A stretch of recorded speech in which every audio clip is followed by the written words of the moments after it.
Okay, greetings, brothers and sisters. This is a wrap-up video to the playlist and afterthoughts and my experiences. I'm also going to put in the 187th edition of the Journey series with these three voiceovers that are part of that series. But these are my reactions after I gave the last sitting, and then my reaction when I took the sixth sitting, and then tomorrow after I take the seventh sitting tonight. I'll do one more reaction video, but this thing has been, epic. I've had tremendous experiences both doing the preceptor work and as taking the sittings. Very happy about it. Feel like it's really, wonderful thing that's going on here with these 7 sittings in 7 days. So here are the two voiceovers. I'll add today's April 6th, Sunday, April 6th. I'll add the last voiceover tomorrow, and I'll put this one up again, and then I'll follow this with the 180th 7th edition of the Journey series here, as well as on the usual channel. All of these things will be, part of the playlist.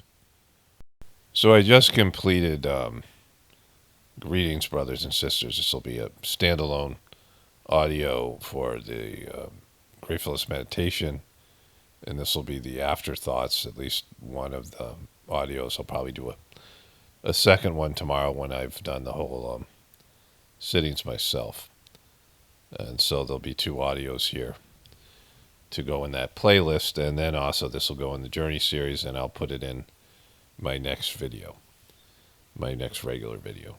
So just completed the 7-day sittings, and it was by far the best experience and the best service that's offered, free service that's offered on the Gratefullness meditation channel. These 7 individual deep cleaning sittings to help encourage sensitivity and better experiences in the system.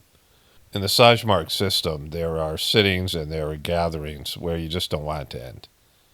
You're going on a break from your material life and diving into your spiritual world. And it's not something that you can really grab hold of like you would possess something, like in the way that we possess something. It's just an experience that's there. And you know it's going to end. You know you're going to have to go back to your life. You know you're going to have to go back to your, whatever it might be. But you just want it to last forever. Like you want to just retain the experience you're having for like just ever. Like you just don't want to leave. It's the condition. It's just the way you feel inside. Feel connected to God and just this, like just no worries or thoughts about your life or anything that's going on, or just everything seems trivial. Like if you did think about something, it just cease to matter. And you just want to sit there and just like, like you're floating in a sea of bliss, like some kind of, I don't know how to describe it.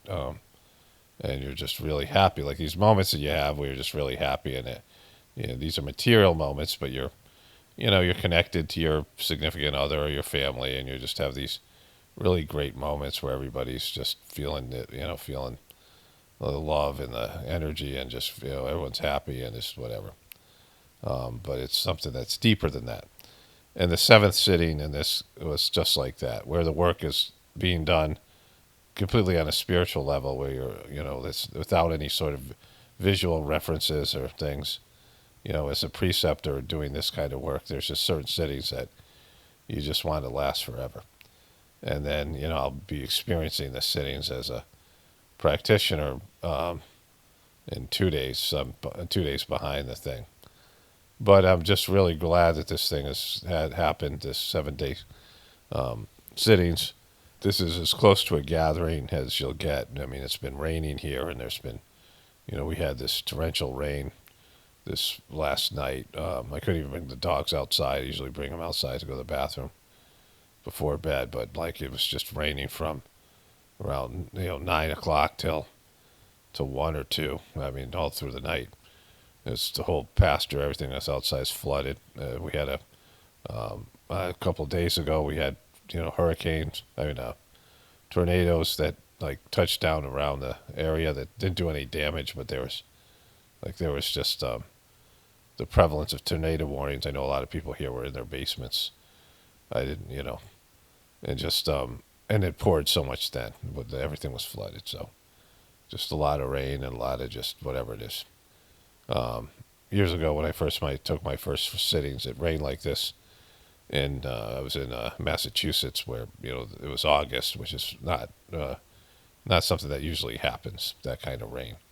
It happens here quite a bit in April, but this whole week is rain through the sittings, and it's just been a great experience.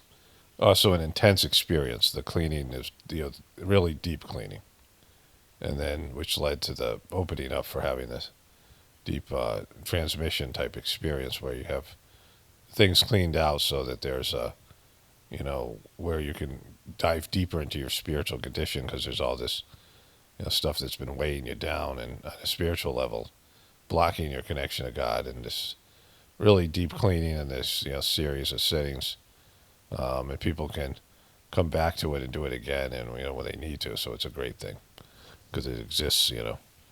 I mean, it doesn't exist on the internet, but you can connect with it through the YouTube channel. Anyways, just want to say those few things. I'll come back to this when I experience the sitting, as taking it as a practitioner when I receive the sitting. Okay, so that's it for now. Okay, so today's Sunday, April 6th. I took the 6th sitting. I'll take the 7th sitting tonight as an Abhyasi. And the 6th sitting was great. I mean, in terms of the energy, I didn't feel great, and it was late when I went to bed, and there were some situational issues. And so I felt the sitting was a really good sitting. But like I ate something I shouldn't have eaten. It was, like I said, it was later, and then my stomach was a little bit irritated. And sometimes when I eat stuff like late night, there's two things that could happen: where I don't eat anything and I'm go to bed on an empty stomach, which is what I really want to do, and I don't sleep and I detox. My liver detoxes, and I wake up and there's irritation and anger in my system, not at anything specific. But then there are times I eat something and it doesn't necessarily agree with me, and then I go to bed and I have the same effect. So that was happening. So where I was feeling really cleaned out the day before and as light as I could, and that sitting was amazing. The 7th sitting and the 6th sitting, so they were getting more sublime. I was a little bit not be able to completely be absorbed in it. So I had some thoughts, and the thoughts didn't come like just randomly. So I thought I would share these things here.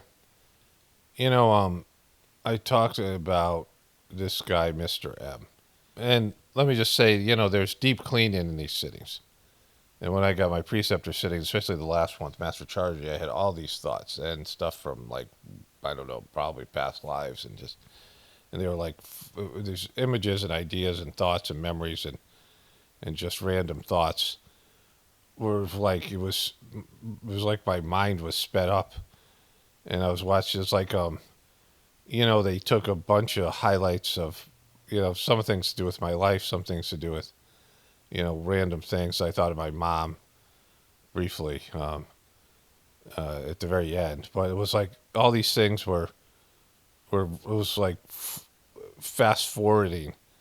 If you watched a highlight reel of your your life and your past lives, and it was not only just like images, not even so much images, but thoughts and feelings and emotions and things, and just they were just flying by me. Like, it was so fast. And he used this, whatever his will force, the master of the system, to do whatever was left to be cleaned out was cleaned out. It was amazing. And I talked to this other guy who was made a preceptor, and he had a very similar experience. Like, he had the worst thoughts. He had one thought that I was like, oh my God, I can't believe you thought that. Like, that's, it was involuntary because I went through the same thing. But, he shared with me something that was, and I won't do it here because it involves charity and, negative thought in a way. But, he had a similar experience. And, I felt the 6th sitting and the 7th sitting, specifically the 6th sitting, which I took last night, was that. So I don't know what other people experienced. I haven't read the comments about it yet. And so very deep cleaning, pulling, what was beyond what normal cleanings do. But for some odd reason, I thought about this guy, Mr. M. And Mr. M was a person I met at my first gathering. And we would meet and talk every gathering for the next, I don't know. So it was 1994. I went to my first gathering, and Chargy stopped coming in 2008. And so that's 14 years. And, um, Chargy would come to America, and I saw this guy. And I think this guy came to the ashram a couple times during, like, Babaji's birthday. Like, I went to the Molina ashram sometimes during Babaji's birthday or some of the other gatherings. And so I don't know how many times I saw this guy, right? But not a lot, but you'd see these people once a year, basically. And you would share this deep spiritual experience, and, a deeper level of your soul energy would be pulled out at these gatherings. So it'd be more intimate. You shared this great thing, like it was just some special thing that happened. And so it's a little different than other acquaintances, but these people were more or less acquaintances, right? You might hear something about people, people gossip, or there's, things out there. But, I didn't talk to very many people when I wasn't at these gatherings who did the meditation. So, and occasionally you'd run into one of these people in India. And oftentimes you had past lives with them, and you would go through something with them, like, a whole adventure in India, right? They would be there for a week or 2 weeks, and you would spend a lot of time with them because you're not watching TV, you're not working, you're just hanging out, meditating and talking and socializing, which, I'm never great at. But, there's these intense experiences, cleaning and things like that. There are people around. There's a guy from Louisiana who has my same birthday. And he's just a great guy, Chris Jackson, black guy. And he's just got a really good personality. And he married an Indian woman, and I would see him from time to time. And when I brought my wife and my kids back to India, I saw him. And I always get happy when I see him because he was really supportive of me going through my preceptor stuff when I went through that epic cleaning. He was there when I got back from that trip that I got really sick at. The trip where I, got sick and the whole thing had the bus happen, which I just described in recent videos. But anyway, so there's this guy, Mr. M, and I would see him occasionally. He's about my age. He had this great chair, and he got it. It was like a folding chair that you could sit on the floor. You could carry it. It was shaped nicely. I mean, I never sat on it, but we'd always talk about this chair because, it was like a thing that he just was some, prototype chair that he got at a sporting event, and he said it just worked great for meditation because it was very easy to carry. People would bring these chairs. A lot of times people would bring those, those thermarest mattresses that you use in camping, and they had a cover that you could fold the mattress into a chair. I had one for a little while. It didn't work. I just couldn't sit on the floor.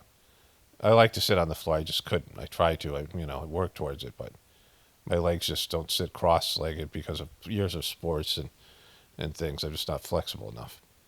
And, so all those things. And, so we weren't necessarily close, but I saw him at these gatherings. We had a pretty positive relationship. And there was a time later on my family and I went on this extended camping trip, and we stayed in North Carolina, and the closest preceptor was one who was a young guy not a young guy, but he was younger, like Mr. M was about my age, and this guy's probably about 5 or 10 years younger. I don't know, maybe same age. I don't know. And he went to Mr. M as a preceptor, and the guy had this story in which he was playing video games at night. He was playing Grand Theft Auto. Right, these guys were in California, and younger guys, like, or not younger guys, but people growing up in that generation. And he was playing Grand Theft Auto after starting doing Abhyasi. Now the guy was a preceptor. And he didn't think he should be playing it because it was having negative impressions on him, right? He knew it was affecting his spiritual condition. And you can feel these things. Your spiritual condition is affected by something. And, because you go to meditate and it's just there with you. Like you watch something disturbing or you had whatever, an argument with somebody or, it's just there. And you're like, oh, like it's hard for me to meditate because it's like your equilibrium has been affected and you've been, you feel gross, like you have to do some cleaning. Like now you have to, these are what these deep cleanings are for. But after a while, you're expected to be more disciplined and not do things that are going to hurt your spiritual condition and not set you back. And so he was playing these video games, and he was playing this video game, and it was very graphic in nature. And it didn't make him feel good, so he stopped playing it.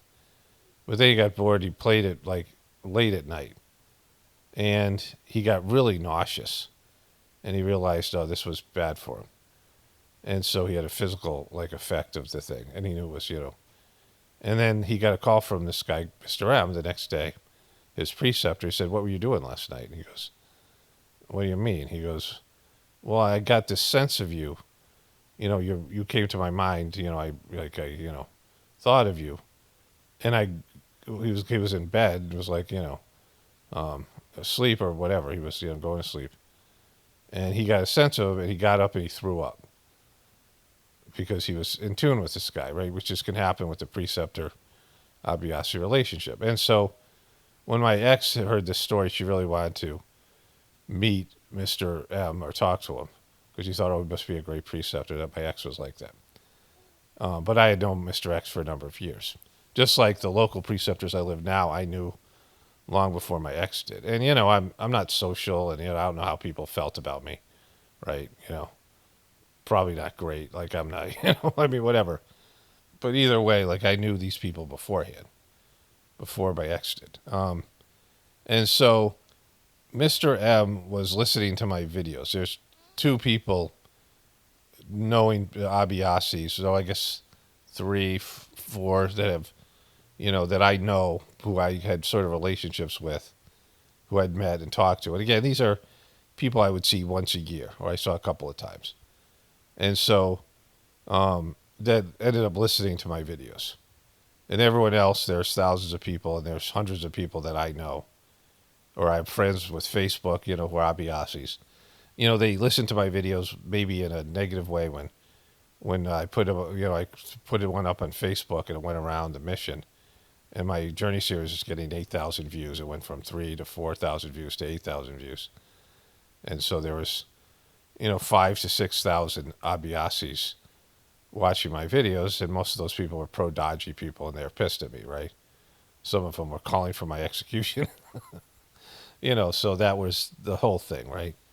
And so, the thing happened in India, with the divorce, and I came back to America with my kids, and I was in Vegas, and Mr. M was in California somewhere. And so he contacted me, and he started to listen to my videos. And he was doing his own thing. He was talking about just heartfulness on Facebook, and he had his own thing he was doing. And he wanted to bring in some outside influences to the magazine they were doing or something. He contacted this woman who was a psychic. And I watched the woman, and I was not impressed. But, he was trying to do something different, try to, the way things had been done in the past was very inefficient. And, of course, Daji was a joke, all those things. I was seeing him. I saw him when we got to the gathering, I think, when we got back from India. I'm not sure if I saw him there. Can't remember. I remember a lot of people were pissed, ostracizing me because Daji had blown me off. So, there was, he had obviously talked about me. So whatever happened with Daji, there's stuff that went down in India in terms of, I wrote to him about getting kicked out of his birthday gathering, which was 100% his fault for his goofy rules, and whatever it was. I've told that story over and over again, that he made these rules that kids couldn't go to the gathering. Of course, he's reversed that now, and he has his grandkids sitting at his lap, very performatively. But for a little bit, he was just fucking changing rules and doing stupid shit. And I didn't know that he was a joke and he had fallen. at that time because the energy was still there. But I got kicked out of the gathering, and my daughter, was yelling at me because she didn't want to leave, and we were swearing at each other in front of this guy. It was fucking brutal. She was, it was a whole thing. So it was a fucking nightmare. And I wrote to Dodgy about it, and my ex was clearly in communication with him and bad-mouthing me. And so when he came to America, I went to introduce, my car broke down, and there was a group meditation. And I dated this woman for a while. She helped me come back to America in terms of making arrangements. It's why I chose to go to Vegas, because I had no support system. As someone from the YouTube channel. She was, it was clear that it was not a good situation being in a relationship with her. If it wasn't, I knew it wasn't going to work out. But she could feel the energy, and I felt kind of responsible to help her do the practice or try the system, because she could feel the energy, and she was into the meditation, and possibly she had done some other things. And she felt the energy at the gathering. So I went to introduce her to Dodgy. My car broke down, and so she wanted to stay with me. She didn't want to go to the satsang by herself. My kids were there. But she wanted to stay with me. And so I missed the satsang, and we came in late. But we were sitting out in the hall right where Dodgy was going to leave. And I thought there'd be a good accomplish would be a good time to introduce her. And Dodgy walked by me like he didn't know me. And all these people were, like, when we got there, I asked this woman if we could find a preceptor. I walked there, they had like a concierge type of volunteer position of people when you go to a gathering. They tell you what's going on, and you register, and there's a whole little process. And I said, well, I have a new Abhyasi with me that could benefit from an individual sitting before Dodgy gets here. Kamlesh was going to get there. We were there 4 or 5 hours before the first meditation was going to take place. And she said, well, I'm a preceptor. And she took the woman that I was dating with her to get a sitting, but they didn't go to a place. They were just in like a parking lot. And she started grilling her about me, like all these questions, like all these things. And she came back like 15 minutes later. I said to the woman, did you get a sitting? She goes, no, this is a brand new Abhyasi. And she's, clearly there's all this gossip about me, right? Because of, just this thing that Dodgy had done. And then Dodgy's inner circle guys, who I known for years, kind of all were looking at me like I was a piece of shit, so I knew something was up. And then Dodgy walked by me. And there was more shit that happened. I won't get into it. But, he was just a piece of shit, right? Because you just don't treat anybody like that. And he was wrong. Like, he should be right because he's, the master of the system. You don't get things wrong. But, of course, he folded and turned into a cult, and he sucks, and, there's all that. But I didn't know any of that at the time, this is all part of the story. And so Mr. M contacted me at some point. He called me, or whatever he did. I don't know how he contacted me, but I remember getting a phone call from him. And he said he was listening to my videos, and he was a person that said, you don't do any introduction, you don't do any sign-off. Like, people don't know when to begin the video. You don't, do a greeting. And so that's where I had to come up with a greeting and a sign-off. So he was responsible. He contributed something, which I was grateful for. That was good feedback. That's the kind of feedback that was helpful to my videos, because I didn't, I'm just awkward with shit like that. So I didn't do it. I used to just talk. So in the beginning of the video, I just started talking like I was in mid-sentence, like it was just, and then I wouldn't say anything like the videos ended. So, which was not good for the viewers, and that's helped everybody here. It's helped me videos. So, that was good feedback from him. And we had some good conversation. He was a little bit of a truther, a different kind of truther, more liberal. But he was, seeing these things, and he understood there's a lot of truther stuff in Sahaj Marg, a lot of it. I mean, it's the ultimate truther stuff. It's reality at dawn, right? The ultimate truth. It's beyond truther things. Truther stuff is just about the government and, conspiracies and, controllers and man-made shit. Where Sahaj Marg is about divine truth, which is far deeper and more, more truthful than the other stuff.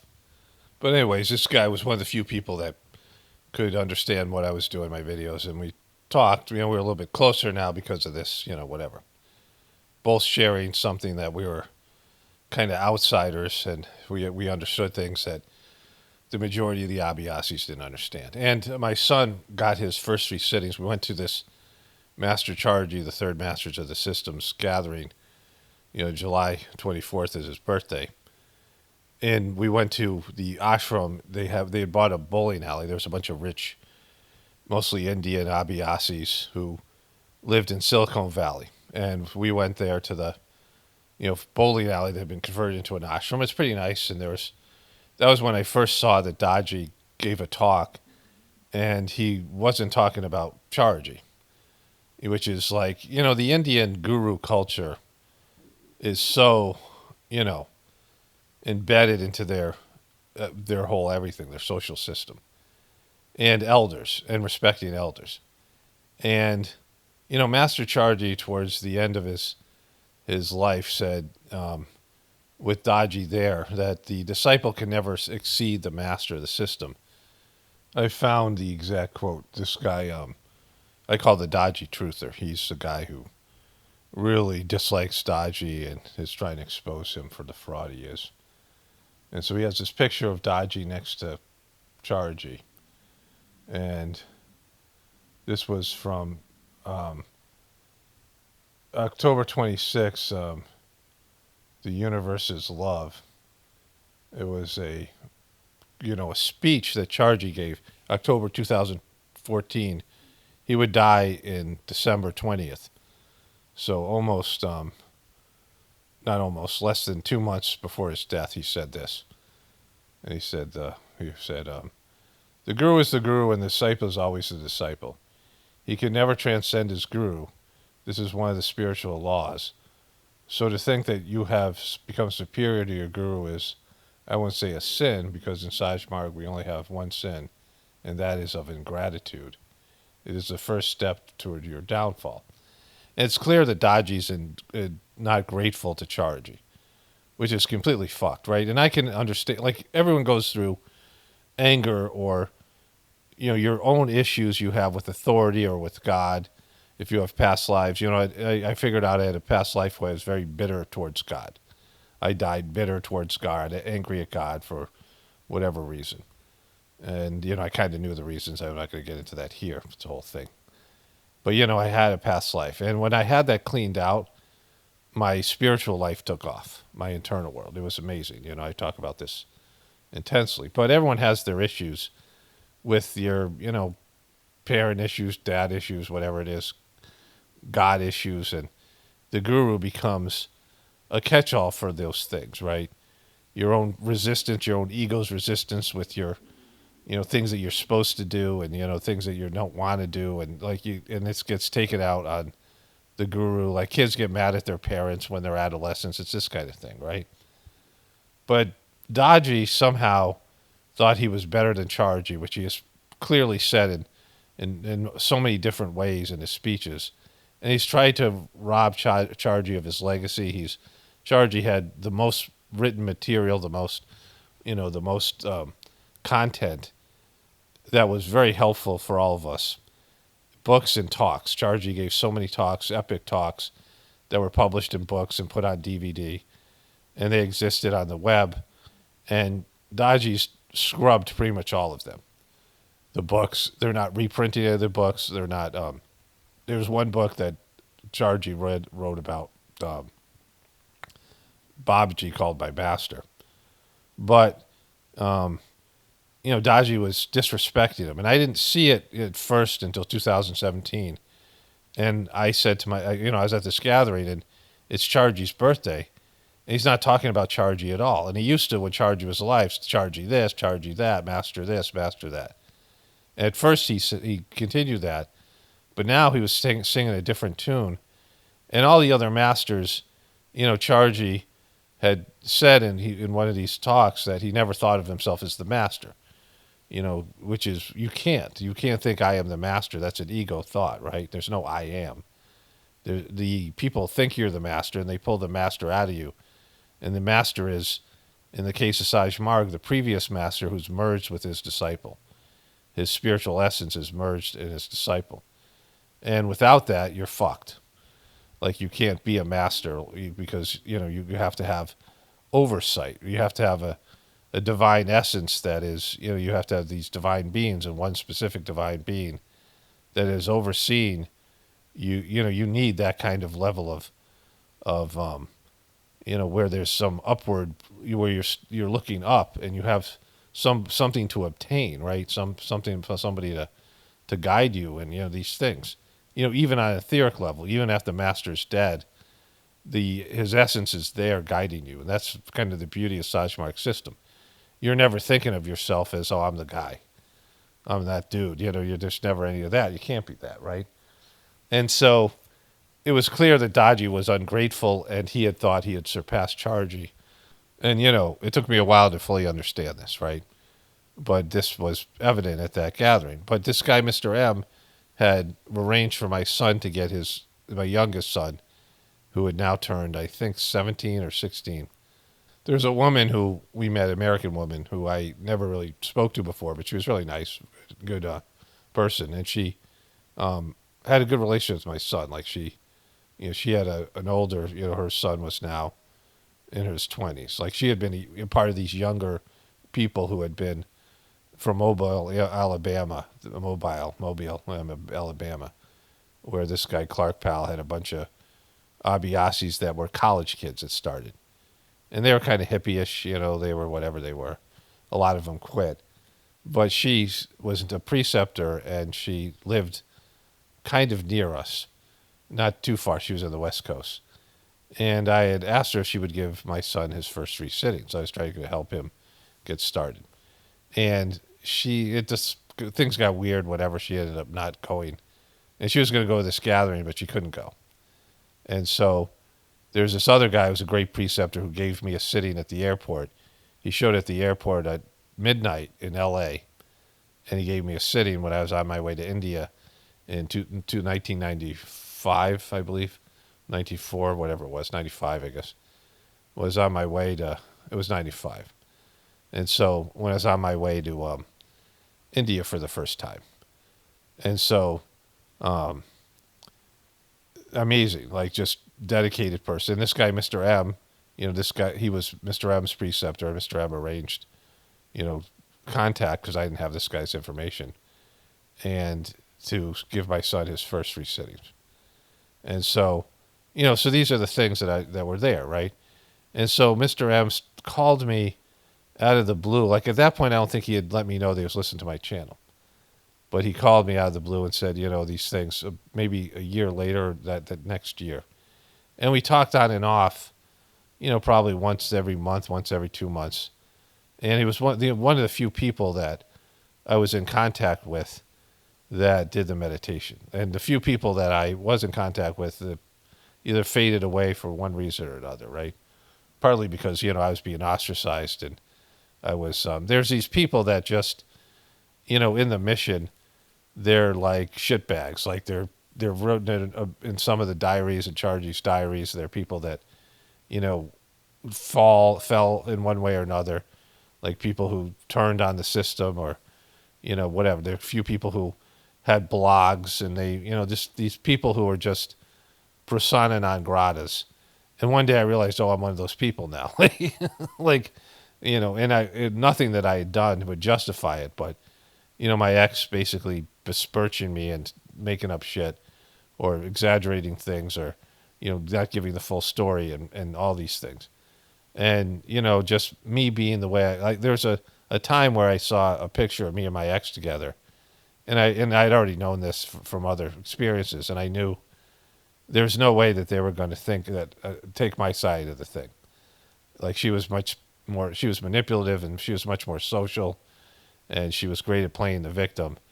And no matter how this thing played out, no one was going to take it wasn't. And I accepted that, and I didn't care. And at some point I was like, I don't care what these motherfuckers think of me. It was a liberating moment. Like I was like, I don't even like most of these people. I mean, not that I dislike them, but I don't feel on a personality level, we're not the same. We're not, like you feel as a truther, you don't resonate with other people. And most of the people that do the meditation, some of them are wonderful people, saintly people, but they're not my people. They're not like the kind, that we all do this. We all love Sahaj Marg, and we love the effects of the system. We love the transmission, but we're not necessarily, people who would be friends or understand each other than that. It's our one thing we have in common. And there's really not much else, right? And then some of these people are just straight up assholes. The ones that are surrounding Chargy, they were these mostly Indian businessmen, rich guys who were just really arrogant, who felt themselves and just were, they just were like those, like rich people who fucking are just dicks and think they're better than they are in the whole thing. So I was like, I don't care about those guys. Like I didn't like those guys anyway. So, it was liberating for me. It was really helpful for me because it was easy for me to break away from this cult, like this incompetent cult that was now, this great spiritual organization that had helped so many of us evolve spiritually was being cultified by this moron Dodgy, but in a worst possible stupid way that was so obvious and so failed, right? So, it was a cult of stupidity, really. And so, but I didn't know all that at the time. And so this guy, Mr. M, and I talked occasionally, and he was one of the few people. And, I at some point he just stopped calling, and I reached out to him a couple times. He didn't call me back or text me back, and I was like, all right, well, that guy's gone, right? And then I saw him at the gathering. I went to India in 2020. This is right before COVID. He's talking to this woman that I had known, and I came up, and it was an uncomfortable exchange. And I was like, all right, well, that's it. Like, we're done. But I said something like, we had fallen out of contact, and I changed my number. And I think I had sent him my number originally saying I'm changing my number, and he then got back to me. So, my daughter had committed suicide the following year in March, the very end of March. And so, anyways, I saw him at the gatherings in 2020.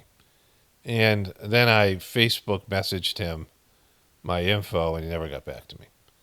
So I thought, all right, this thing's over. We're not going to, it's just one more person. Again, it wasn't some big loss. We were just acquaintances. It wasn't some big thing. And then I got talking to a few different people, senior people, about how bad the YouTube channel was. And, Dodgy had made this horrific video about suicide where he blamed the loved ones of the suicide victims for being responsible. Just saying horrific, stupid shit. And they had zombies in it. It was just such a bad video. Like, it was one of the worst YouTube videos. And some of the people who I had told about Heartfulness had seen the video, and like this, you've seen this video, it's horrible. Like, it's one of them had a daughter or somebody who had tried to commit suicide. So, people took this personally, and it was so fucking egregious. And there was a series of bad videos. There's this clown who has his own Facebook feed where he's trying to become like a financial / spiritual guru. And he's the guy in charge of the Heartfulness YouTube channel. And the guy's just a fucking moron. And the videos he would post on his Facebook page, I used to show to my wife, and we'd make fun of him. Like, I wanted to destroy the videos on my channel because they're so horrible. And this guy was the person in charge of the Heartfulness YouTube channel, and he made the worst personal videos. And he was hiring people to make really bad videos. They had professional actors and shit in this video. I mean, they spent money that, collective donation money. And that's when I was, began to sense that Dodgy just sucked. Like, this was such a failure. Like, he was, he thought he was better than Chargy, but Chargy was an epic person. He rose to the highest levels of his professional life. He spoke multiple languages. And he was just good at everything. Like, the guy was just very efficient, competent person. The most competent person I ever met. Just aside from being the master. Like, that went along with it because he was good at everything, right? And he was good at public speaking, and he just had this knack. And Dodgy didn't have any of these qualities. Dodgy had almost no really redeemable qualities. He was, he was goofy. He was, he was inarticulate. And he seemed to be getting worse. Like, he was having maybe cognitive issues. I was told that he had cancer. I never got that confirmed, but, he was breaking down physically, and he just lost his way, right? And so I talked to these people, and this one guy said, the senior guy said, there were a bunch of people trying to fix the YouTube channel, and one of them was Mr. M, and he calls me out of the blue again. And I said, there was weird, kind of was weird that you didn't, whatever happened, like I addressed that he kind of blew me off. And he said, well, like he excused it, it was kind of weird or whatever, but I didn't care because it wasn't like, my feelings were hurt, because we didn't really know each other that well. But he said that he was getting divorced from his wife, and this woman he was talking to was a European woman. And she was, she's a Danish person. So she was one of the original Babaji full preceptors, famous Denmark. There's a lot of these, Babaji made 6 people full preceptors, which is, higher level commitment than a normal preceptor. And a couple of them used drugs. In fact, I think maybe the one of her dad might have been the guy. I don't know. And some of them even quit. Like one guy used LSD and he had some issues that Babaji had to fix. It was a whole thing. But they were very famous people. And she was often at the ashram. We talked a couple times. And she was married, and, apparently they were both leaving their spouses to be with each other. And he lived in California, and she had a business in Europe and in Denmark. And I don't even know how their relationship was going to work. But they didn't want everyone to know about it. So when I came up and they were talking to each other, he said that's why it was awkward. And I was like, okay, or whatever. But still, like you could have responded whenever. Like, And at some point he asked about my divorce, right? And I made it clear to him, like in terms of my dealing with all these people, that it wasn't like there was a war anymore. I was over my divorce, but my ex had said things about me, and her view of me was, something she constructed for her own psychological reasons, right? Okay, so this thing's going longer than I thought. I'm going to put this at the end of my video as well, because there's something I want to talk about, change of consciousness. And, I'm getting to all that. Like, I have to tell the backstory, because without the backstory, you don't understand why I would make the decisions that I did. And so, people can see some of my flaws. I'm kind of an asshole. I say mean things, whatever, right? I'm able to see good and bad things in people. I just have a good, one of my abilities, like we all have abilities, is being able to read other people and see things, right? Whatever it might be. Like in terms of, as a counselor, I was good at doing diagnoses and understanding what makes people tick. And I'm interested in why people do what they do. I've always found that fascinating, why they make decisions, finding out what goes on inside of them. And then, of course, with Sahaj Marg and the meditation, which is all about the insides of people, what makes a person, internally, what their internal makeup is, right? And so, I'm good, that's just good at these things. And once in a while, I would say things that people didn't know about themselves, and I'd say it in not the nicest way, right? Or dickish way. And so, I have these things, and I'm not social, and I get overwhelmed, and I isolate, right? I shut people out, things like this. And so, I had anger issues, and I was frustrated and overwhelmed for the majority of my first marriage. So, like, I had these things, and they were within the normal range. Like, just I'm a little bit of a different person than somebody you find out an average person, a normal person. But in terms of a relationship and shit you have to put up with the other person, I was in the normal range. Like, I had good things. I was affectionate. There's various things that I would bring to a relationship. And then I had my liabilities and my frustrations and my own, some scars and things like that. But my ex had severe mental issues. She had been hospitalized for suicide. She was, according to her, this is her story, which she told me. Like, this isn't me, telling you her story. This is the stuff she told me about her life, that her mother punched her in the back. Her dad sexually abused her and physically abused her, and her mom physically and emotionally abused her. And her mom was worse, according to her and her brother. This is the stories that she told me, and conversations she had with him. They both felt the mother was worse than the dad, and he was a sex offender. He was CEO of a company, some Fortune 500 company, And he got fired for sexual misconduct or sexual harassment of like a secretary or something. Years after, the thing happened with my ex, and she had these severe abuse incidences, and after she was sexually abused when she was 18 and coming home for Thanksgiving from college, she went back to college and tried to kill herself and was hospitalized. I think she was hospitalized again, was put on a psychiatric hold and had to go into counseling. And, the following year she told everybody, and her mom wrote her a letter that it was her fault in these things, right? And so, like she was like fucked up from all that. And I had worked with abused kids, so I was aware of these things. And I had thought that she had done a pretty good job. But like within the first time I met her, like first time I went up, she was a preceptor and I went to visit. She was married and I went to visit her and her family. Like we were the only two preceptors, Abiasis in the whole. I lived in New Mexico and she lived in Denver.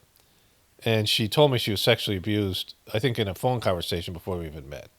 Like within the first 20 minutes of meeting this person, she would tell you she was sexually abused. And she was a perpetual victim. She talked about these stories that her mother punched her in the back and she went blind. And later she would go to some psychotherapist who say, "Oh, you're a hysteric." She had hysterical blindness. There's a condition where people, have some kind of hysterical. They call it hysterical blindness. And there's these other things that they're considered being a hysteric, where you have some kind of episodes, but she couldn't see for her brain stopped letting her see because of these abuse incidents, right? And she had all these stories of abuse because she learned to use these stories to manipulate people and always be the victim, right? And so, my ex can be defined. I've talked about this, and here I have this great quote. This is how I define my ex. The victim stance is a powerful one. The victim is always morally right, neither responsible nor accountable, and forever entitled to sympathy. And so my ex had two kinds of people, especially with her relationships with men. She would put you in the hero category in the beginning and then slowly move you over to the abuser category as your relationship proceeded. And I was really stressed out and not great in the beginning when she gave me the hero narrative. Like I was resistant to the marriage. I felt overwhelmed. I was, it's part of me felt tricked into it or, whatever. I was unaccepting of the circumstances. I wasn't fully on board. And it was so stressful, and she was going through a divorce and the whole thing. And she did manipulate the situation, and, there was major red flags with things that, I had to ignore. And, there were things that were just difficult. She would flip out and have these psychological breakdowns where we had an argument and I'd have to go hide the knives. This affected my kids. There was one time she was, out in this old broken down barn that we had. And it was like November, probably 40 degrees out.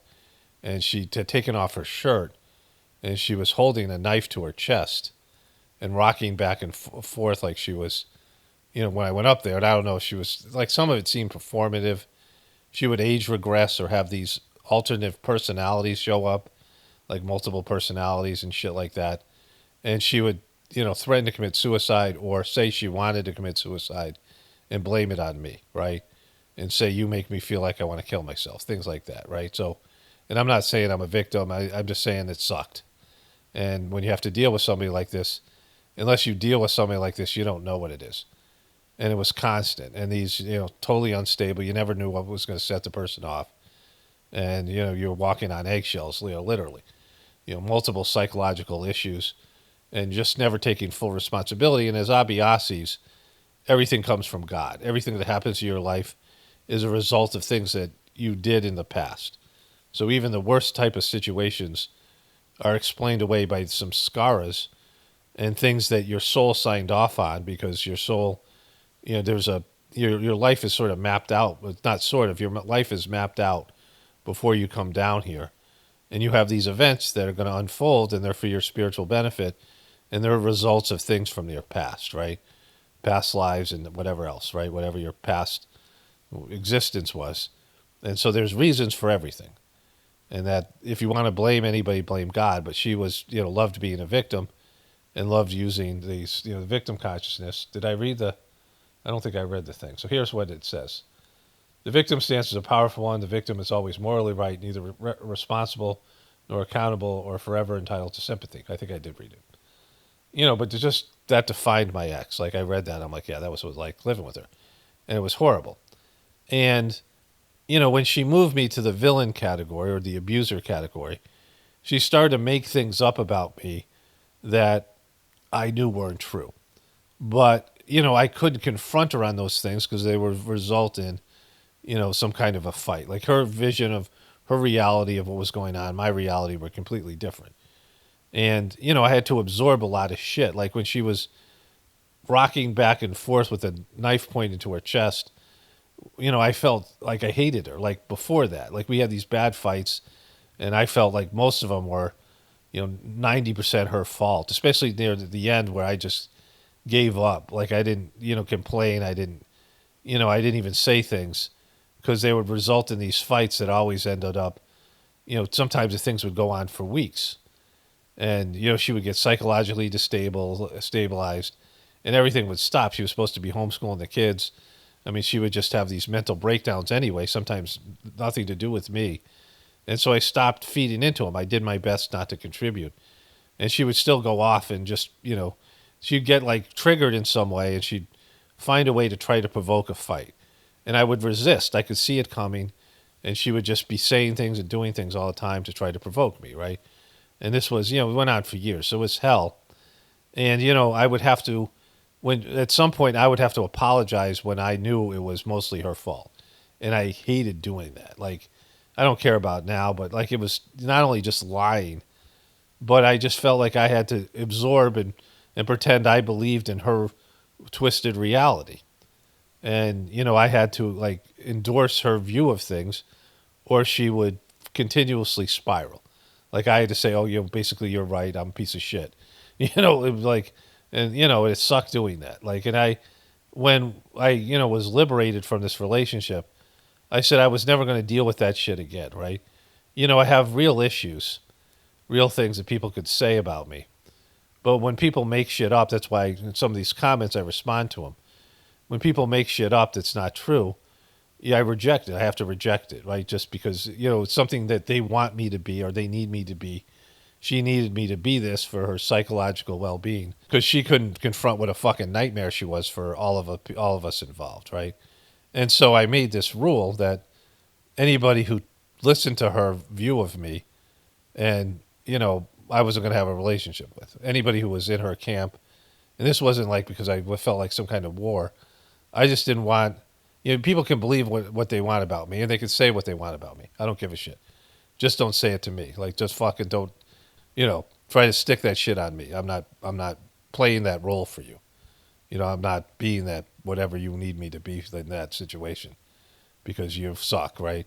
When people make up shit about you when it's not true because they're just paranoid or they're in their fucking, their butthurt and they just want to, they just make up some scenario to make themselves feel better. They put negative qualities on and also positive qualities. I've also, I reject those as well. When people want to see me as some spiritual guru master type, something that I'm not, like people who have real positive views of me on this channel who don't know me. And I'm like, don't put shit on me that's not true just because you need it, right? Don't make me into something better than I am or worse than I am because of you. Like that's been my overall rule. Like I don't want other people's delusions, their distorted reality, and don't include me in that shit, right? Like don't, and people inevitably do that. So, when you're around people, they're giving you feedback in the way they see you, and you start seeing yourself that way, right? So when it's destructive to your spiritual evolution, which it was, and so when I, was able to free myself from that or get freed because, it was beyond my control. I mean, I was blessed with this relationship ending. But I was like, anybody who's in her camp, whatever it is, we're just not cool anymore, right? There's no being friend. Like when you have, like a contentious divorce and there's like friends have to choose sides, right? And, it was clear that everyone's going to choose her side. And I was like, cool with it, right? Because I'm I'm not social. And of course, Dodgy ended up being a total piece of shit. And so that was part of it as well, because, I'm right about Dodgy, which, I mean, that's undeniable. And I'm certainly right about my ex. And, I'm on the right side of things. And I don't, not that that is the, barometer of anything, but, that's part of it, right? So this guy, started to contact me again. And we had a few more conversations. And then he told me that when he heard about my daughter committing suicide, he didn't feel comfortable reaching out to me. Like he just, whatever. He didn't say anything to me. And I didn't want people to do that because I didn't want to be in a position where I had to make them feel good. Like I had to, like they weren't going to help me, right? Like people, and I said this when I told people on this YouTube channel when I said my daughter committed suicide, this is a thing. But you don't need to say anything because I didn't want people 3 years from, somebody stumbles on my old video and they come in and they say, 3 years or 4 years after it happens, people stumble on an old video and they say, I'm sorry about this. And it just brings it back up, right? It's just, it's not helpful to me. Like it's people saying they feel bad doesn't make it better in any shape, way, or form, right? It doesn't make me feel better. There's people who have said horrible things about it. Accused me, said horrible things to me about it. And I'm like, no matter what you say, it's not worse than my daughter killing herself, right? No matter how you want to make me feel, and no matter what you say about me or what horrible thing you say about it, it makes you a piece of shit, but, it doesn't do anything to me because I'm already, like, it's not going to be as bad as, whatever you say isn't going to be as bad as what actually happened. Her dying, right? Like fucking, and all the stuff that led up to it. And so, part of it is my daughter started to copy my ex cutting herself and self-abusing. And my daughter ended up being at the same age. And I'd warned my daughter about this and she got roughed up. They put her on a psychiatric hold. She, my younger son who lived with me was visiting. My 2 older kids lived with my ex or lived near her. They lived in apartments. And my son was visiting, and my ex decided not to tell Anna that he was coming. And she flipped out, and she cut herself so bad that her older brother, my eldest son, walked in on her. She was bleeding profusely, and they called the ambulance, and they put her on a psychiatric hold. And she's really resistant to authority, and she was kind of violent. She's very fighty. And she tried to fight her, they did some things, whatever it is.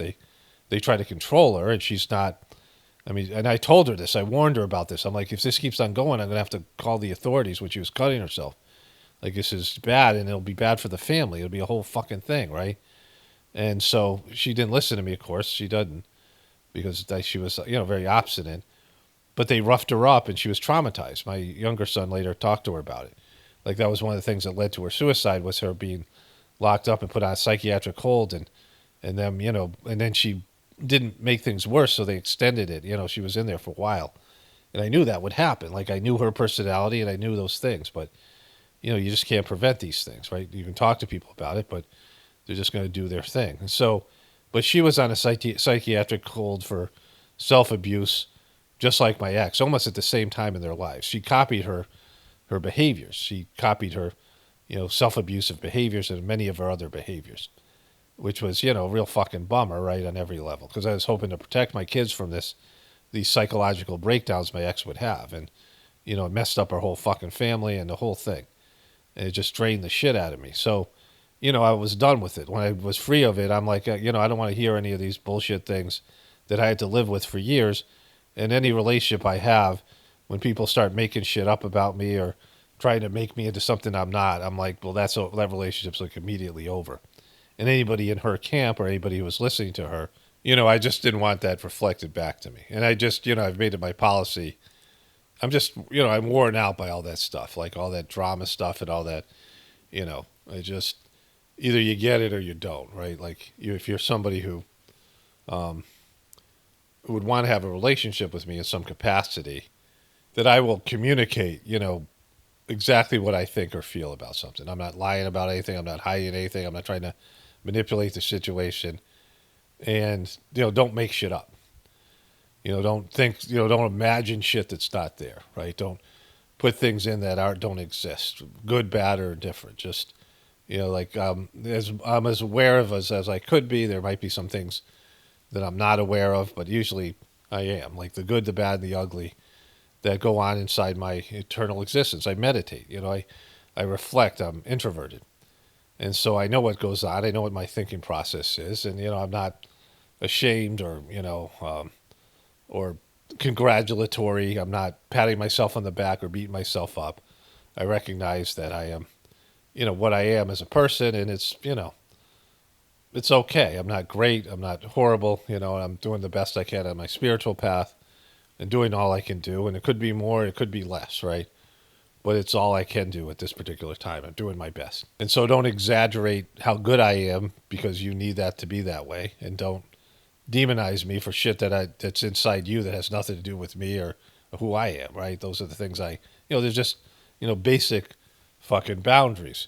And so I think we were talking about going back to this thing with Mr. M. So now we can get into this story, this whole thing that I went through last night, and so this happened 2022. And we were talking about, the suicide video and how bad it was. And this guy knew about it. Everyone, like, people knew it was really fucking bad. And it was a series of videos where they hired a production company and actors, and they wrote these horrible scripts. And they were like, no way going to bring people to heartfulness. They were so off-putting, and they were really stupid. Like, the R word was like just really stupid. Like, just fucking goofy, right? And so we were talking about that, and I guess my daughter came up, and he said, I'm sorry I didn't call you. And, and maybe the next conversation he goes, I talked to your ex. He called my ex, right?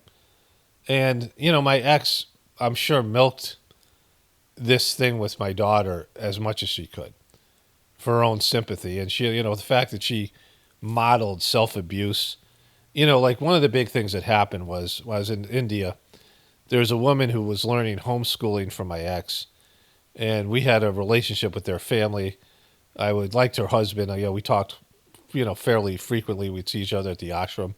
I had bought chairs from him in the past, and he had a nice manner. And my kids hung out with her son, who was homeschooling, and he was a kid who would tell Dodgy about the midbrain activation, which became the Brighter Mind scam. He would demonstrate this for Dodgy. They were from the same part of the country, so this is part of the thing.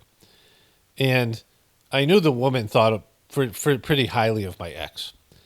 And I told her husband that I was getting divorced, but I hadn't, and I didn't want to talk to people about it. Like, we were leaving India. There's conversations where it doesn't benefit me. Like these conversations where, I'm going through something, but then I have to make somebody else feel better about this thing, right? Like she was upset that we were getting divorced because in India you just don't. And she comes up to me and she was like, she had this look on her face. And I'm like, fuck. And so I said, we're getting divorced. And she said, why? Well, it's like, I couldn't get into all the stuff I told you because I just didn't want to talk about all that shit, right? And I said, well, she cheated on me, which, isn't really, that was the blessing, right? So the way that happened was my daughter, Anna, we were out at a movie. I used to take the kids to movies like every Tuesday, Wednesday. And we had a really great, we watched this Disney movie that was, I didn't want to go to see it, but it was all that was playing. But it ended up being really good. It was about this little rabbit, all the Illuminati shit aside, all the Disney stuff. But it was Jason Bateman played a fox. And I don't know who played the rabbit, who voiced the rabbit. But they went in, there's this great scene where the fox and the rabbit go in and they go to the motor vehicle department. And the motor vehicle department workers are all sloths. Like there's some wonderful scenes in it, like funny, that were, it was a good movie. The thing was called Zootopia. It was one of the better animated movies. It's surprising from Disney. And Anna wasn't coming to the movies with us as often. And we used to eat at this little Italian restaurant that was in the mall. And getting food in India that's like Western food is usually a nightmare, but this place was pretty good. And we were having a great day. Like, it was this thing where it was just a nice day with the kids. And Anna told me, Mom's paralyzed. Because she was in conversation. I hadn't talked to my ex in about 2 or 3 months. And so it was like I got kicked in the stomach. And I was worried that she was going to die and my kids would feel guilty. And, she had tried to get some of the kids to come home and take care of her. It was a whole fucking thing, right? And I was worried that, she went off her medication. And it was her thyroid medication. And her whole face changed. Like, she didn't even look like the same person. She had these weird, and she just got fucked up. And, it was a whole thing. Her thyroid medication was like, you need these enzymes that your thyroid was gone, and she's trying to reboot it. It was a whole thing. And I felt kind of stunned and shocked, and I felt bad for her. And I hadn't, wanted to contact her, so I wrote her something saying, "Are you okay?" And she didn't respond. And so I was kind of worried about her and worried about my kids. And, and a couple days later, I looked at her Facebook page, and her daughter's boyfriend was saying, "I sent a video, maybe you and some guy's name would enjoy it." And I knew she was cheating on me. She was with this guy, right? And so the paralyzed thing had happened months before. And so it's a weird thing that happened. I don't know if Anna was just trying to wreck the day. I don't even know. Like, it just went the way it did. But then I knew that she was with somebody else, which, that meant our relationship was over. Like, I knew our relationship was over, but there hadn't been a conversation like, we got to get a divorce kind of thing. And, again, we hadn't talked for months. And I was taking care of the kids in a very, crisis, right? I had a daughter who was acting out and self-abusing. I had another daughter who was sick all the time. I had 2 of my kids were drastically behind in homeschooling. And our family had, we had planned this whole intergenerational family farm, and we had a whole plan, and the whole plan had blown up, and now I had to reinvent everything. And, I was left out of the homeschooling because I'm not good at that kind of thing anyway, right? And my ex had failed so drastically about that. And, I had some inheritance from my mom's death. And I was coming back to America with, what ended up being like $5,000, and having to start over with a YouTube channel and fucking 4 kids that were fucked up and a weird divorce, right? This is the stuff I was going through. And so, she had, so the reason I could say is that she cheated, but it was so much more. The cheating was like the me being released, where I was like, fucking thank God I'm out of this fucking thing, right? I wasn't, it wasn't, the real reason for the divorce, but it's something I could say to people. So I say to this woman, she cheated on me, right? Or she was with another guy. And this Indian woman who started bad-mouthing her, like, or just being like, I could tell she was like, disgusted. And so I'm like, well, now I have to make this woman feel better or just give some, so I start defending my ex, which, I didn't want to do, but I just did, just to get out of this awkward social situation. And I said, well, she was sexually abused, which, was her excuse for everything. And, I was just saying that just to get out, like the whole thing. And the woman looks at me and goes, who wasn't? And I realized, how many women have been sexually abused, and even men, and they live, much better lives, and they don't fucking fuck up their families and don't treat their spouses like shit. It was like this moment where I was like, yeah, I'd known about all the plague of sexual abuse because I worked in that industry, with sex offenders and, victims of sexual abuse. And I knew about lots of it because, how the way I saw the world after I read these files of what these kids had been through. And, I worked in 2 different treatment centers. And, and I always thought my ex had done a pretty good job. Then I was realizing she did a shitty job because she was always feeling like a victim. And she was reliving those dynamics throughout her life. She always had a rescuer or a hero, and she always had an abuser. And she would go to the rescuer and the hero and say, I'm getting abused over here by this other person. She'd triangulate and turn people against people. And she was doing that to me. And it was completely fucked up after all that I had endured and how shitty she was to be married to. What a fucking nightmare that was, right? And it was, a great thing. Like, it was liberating in the sense I was like, yeah, it is fucked up. Like, especially when you're an Abhyasi and Sahaj Marg, no matter what happens to you, you have to understand that your soul signed off on it, and that's coming from God, and it's some scars and things that happened in the past. That's what got me through this divorce and relationship, is that I saw how, this was good for me. Going through this, as sucky as it was, it really helped me spiritually. It really helped to clean me out and clean some of these things out. It helped soften me and make me more sensitive and less forceful, and and deal with this bitterness I had towards God. Like, it just, and so, like, I didn't act like a victim because I had a shitty wife and a shitty marriage and a shitty fucking life. I just was like, yeah, this is, whatever you did in the past was the result of what is happening now. And I took these things, in terms of the teaching and the philosophy of the Sahaj Marg, and it was extremely beneficial. And ultimately, I ended up being grateful for all these things, right? So getting back to it. So I'm having a conversation with this guy, Mr. M, and he says that he contacted my ex after my daughter Anna died. And I'm like, she would totally work this thing, and she was going to get tons of sympathy from people, right?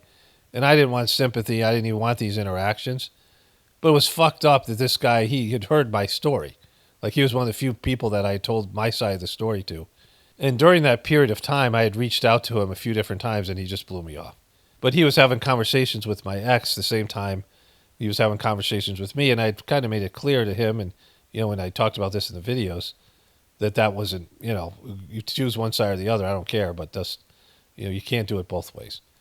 But I thought it was fucked up that he, called her up as soon as she heard about my daughter and never, reached out to me. It was just like fucked up. Like, again, not that I wanted it, but, so I cut him off, and I talked about it in the YouTube videos, like my Journey series. And he listened to it. And he then called me up and said, I didn't name names. I called him Mr. M or whatever it was, like, and I mean, that's what Master Chargy did. There was things that were written about people that was not flattering in diaries and shit. And they were like Mr. X or Mr. Y or Mr. J or something like this. Like, people might know who it is, but they wouldn't name them and they wouldn't disparage them because it was just, it was things, stories were important. The people had to be, these things should be known. They're Sahaj Marg stories. And I'm glad that they include these stories, but they didn't name the people. Chargy published his diaries and people turned on him, and, some of the people he named, like Dr. K.C. Varachari, but he was dead. Things like this. So this guy said he thought it was unfair that I was saying these things, but everything I said was based in truth. There was some of it would be like my interpretation or my reading the situation, which might be not 100% accurate, but it was in the ballpark of being accurate. Like, it was not like some kind of a reach, right? And so, I was meditating last night and I thought about this and I couldn't remember what he had done. Like, I knew it was something to do with my daughter's suicide. Then I remembered, oh yeah, he didn't reach out to talk to me, but he did talk to her. And then, we had a conversation about it and I said, this fucked up. And, you know from the story I just told. So, but I couldn't remember it. And then it came to me that the reason that he had reached out to her, and again, this is my interpretation, but the reason he had reached out to her and not me is because he knew that everyone was thinking I was a piece of shit. And he knew Dodgy was on her side. And that was the other thing, right? That Dodgy chose her side, and her side was wrong because Dodgy's a piece of shit and she sucks. And, not that I don't suck, but, in this circumstance, it was much worse to be me in that relationship than it was to be her. I mean, no matter what she says about me or what she thinks about me or what I really am, and as much as I might have sucked as a husband, you can't, when somebody has mental breakdowns, and some of it just seemed performative, and it goes against the teachings of something she's supposed to believe in. She never took responsibility. She always felt like a victim. You can't, you can't work with that, right? Like, it's just, one of the things was I was telling my wife this, because my wife, my wife that I'm married to now is a good sleeper. And she often falls asleep while we're watching TV shows. And so I just watch something else. I'll watch basketball or something else I'm watching. And she'd apologize. And I said, no, it's fine. And I really appreciate you being a good sleeper because my ex had insomnia. And if I would get up and go to the bathroom in the middle of the night, or if I would just even sometimes roll over, she would wake up and not go back to sleep. And she would blame me and say I was the one who was insomnia. Like I couldn't even move in bed, or she would, when she would wake up. And then like she would be pissed at me like the whole next day or whatever. Like that's the kind of shit I live with. And her insomnia continued because she had it before we were together, and she had it after. My son was talking to me about it a couple of years ago, right? Which of course I knew because of all of it, right? But all the fucking shit I had been through. And her insomnia was another part of the whole, shitty, insomnia is a really difficult thing. And she had so many physical and psychological issues. And it's a fucking, nightmare. It was a drain on me on every possible way. And she was sabotaging everything. It was just bad, right? And so, unless you live through something like that with somebody like this, and some of you have, or you are close to something like this, you don't understand. Like nobody understands what it was like. And it's indescribable because it's just the way you wake up and the walking on eggshells and the whole thing, and just it's like you're in this, you get sucked into this person's psychological deprivation. Somebody who's, on the cusp of being institutionalized or killing themselves or whatever it is, right? And you get sucked into that vortex, and, their condition affects you. And that's part of Sahaj Marg, where you're, the people that are around you, if they're gross or they're twisted, you absorb some of their stuff, especially anybody that you love. Because when you love people, there's a connection, right? There's a connection with them, and their stuff becomes your stuff. What's going on inside them becomes stuff inside you. And most people experience this with their significant others. Like one of the great things about divorce, and I'm not saying divorce is a great thing, but one of the great things about divorce is that you start, when you get divorced, all of a sudden things that you used to think are part of you disappear, especially undesirable things. Sometimes they're good things and they're a bummer, right? You didn't appreciate them, but that happens as well. But oftentimes you realize, oh my God, this stuff that I used to think was in me is really, it was from this other person, right? Like they were affecting your internal condition. And so it just sucked. But, last night I realized, for whatever reason this came up doing this sitting.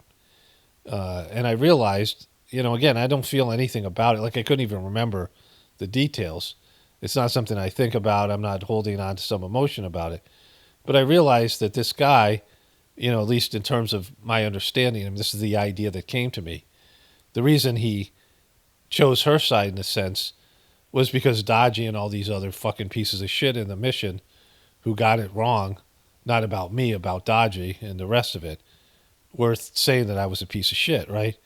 Which, again, all that stuff made it easier for me to just distance myself from the whole debacle that became, the Heartfulness cult, this cult of stupidity.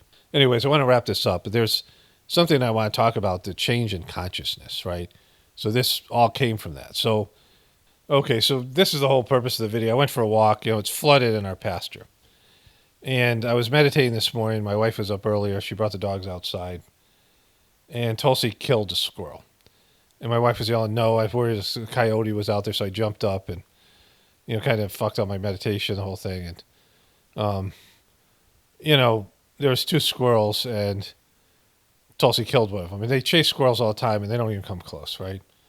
And my wife was thinking maybe it was a baby squirrel or smaller squirrel. We have these little red squirrels that beat the shit out of these bigger gray squirrels. The gray squirrels have a little bit of red in them. The squirrels are interesting. We both are into squirrels. I was at the Grand Canyon. I saw this jet black squirrel with this fluffy white tail. I was walking by the campgrounds. My kids and I were camping out there. And, it's a thing. So, my wife was upset about it. She was thinking that these 2 squirrels were hanging out. Squirrels are pretty vicious with each other. Their mating ritual is not consensual. They're just, they're always chasing each other. These little squirrels are always chasing the bigger squirrels here, and the big squirrels are fighting for territory. And it wasn't a baby because, they don't have babies this early in the spring. And this was, I went and found the squirrel. So I go outside, and Tulsi had buried the squirrel, but its tail was sticking out. So I had gloves on, so I pulled it out. to look at it, and she's burying it again, I think, now. And then I went for a walk in our flooded pasture because, these things are very draining. Talking about things in the past, especially heavy, dense shit like this, the stuff that I've moved past myself. But it came back up, and partly because I'm watching this show called The Leftovers. And I started watching this show, and it seemed like a drama.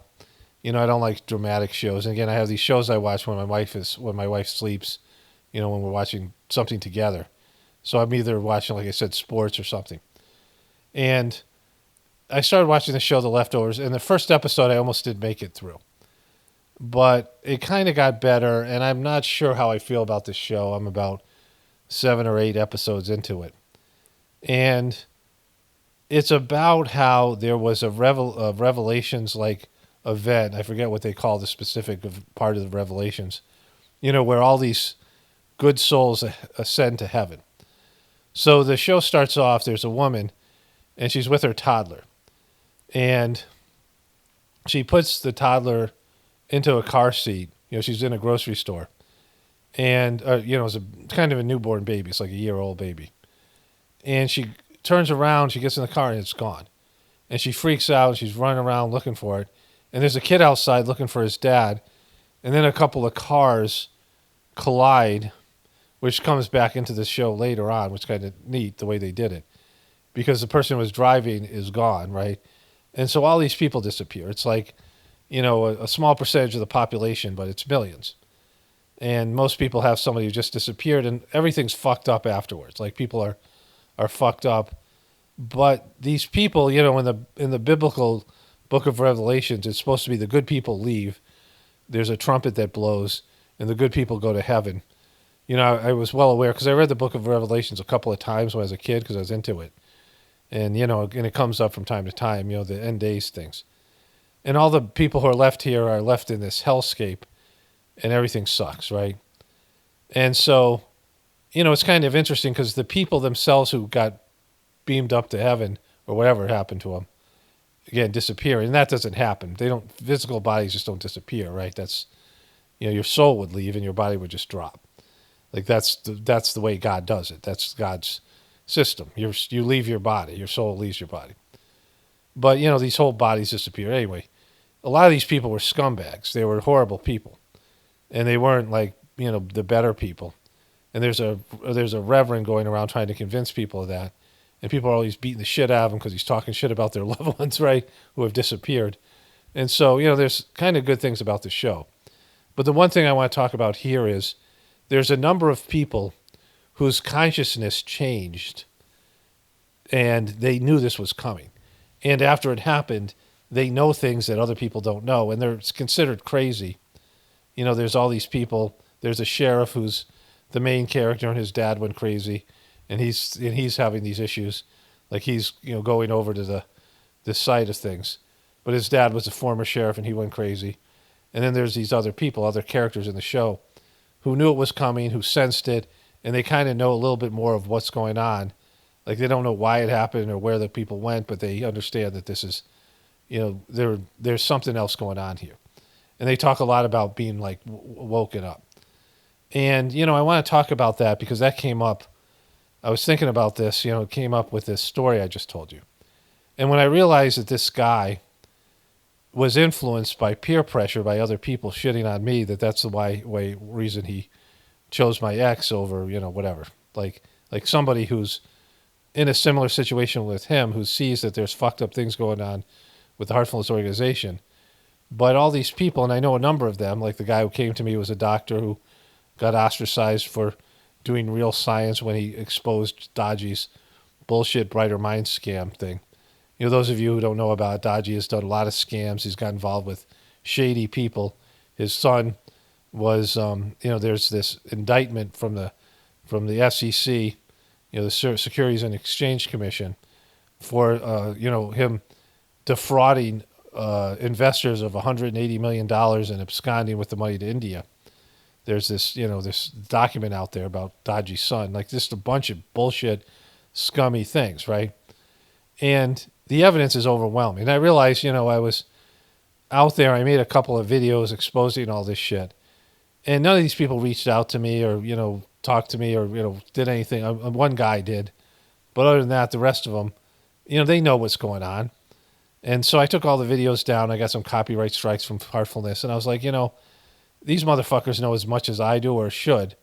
Because Daji's obviously, for one, he's shitting on his master, which for the Indian people is a fucking taboo and a no-no. And they're all in denial about that, but they know what's going on.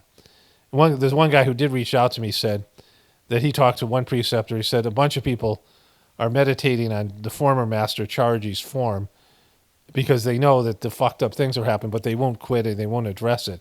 But at least those people are not in as much denial about it, right? And so, my ability to shift consciousness and see, through the, whatever's going on because of doing the truther stuff and because of being ostracized, it was made very easy because I had these interactions with Daji where, I saw things that they didn't see about him becoming the master. I had a couple, experiences where, he offered me popcorn in the airport and I looked at him and I realized he was in the central region. This is probably about 8 years before he was nominated to be Charji's successor. And I was there when Charji was passing away and Daji was becoming the master.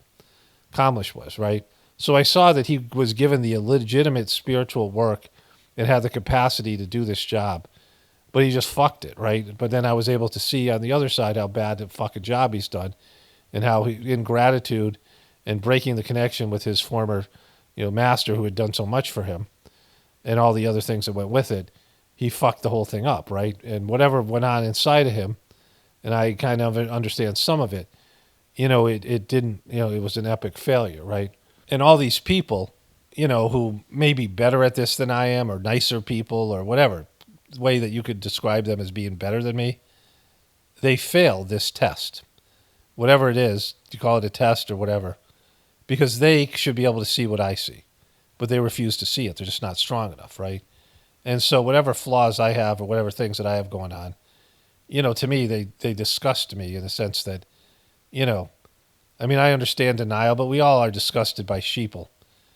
And I don't care if they leave the Heartfulness or they denounce Daji, but at least admit what's going on. Like, that's the thing.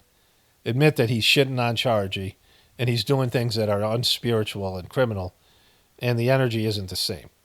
Because there are lots of people that see this and know it, and the rest of these people are just willfully denying it, and they suck. And they're lurking. They're not coming out. They're hiding in their little fucking whatever it is.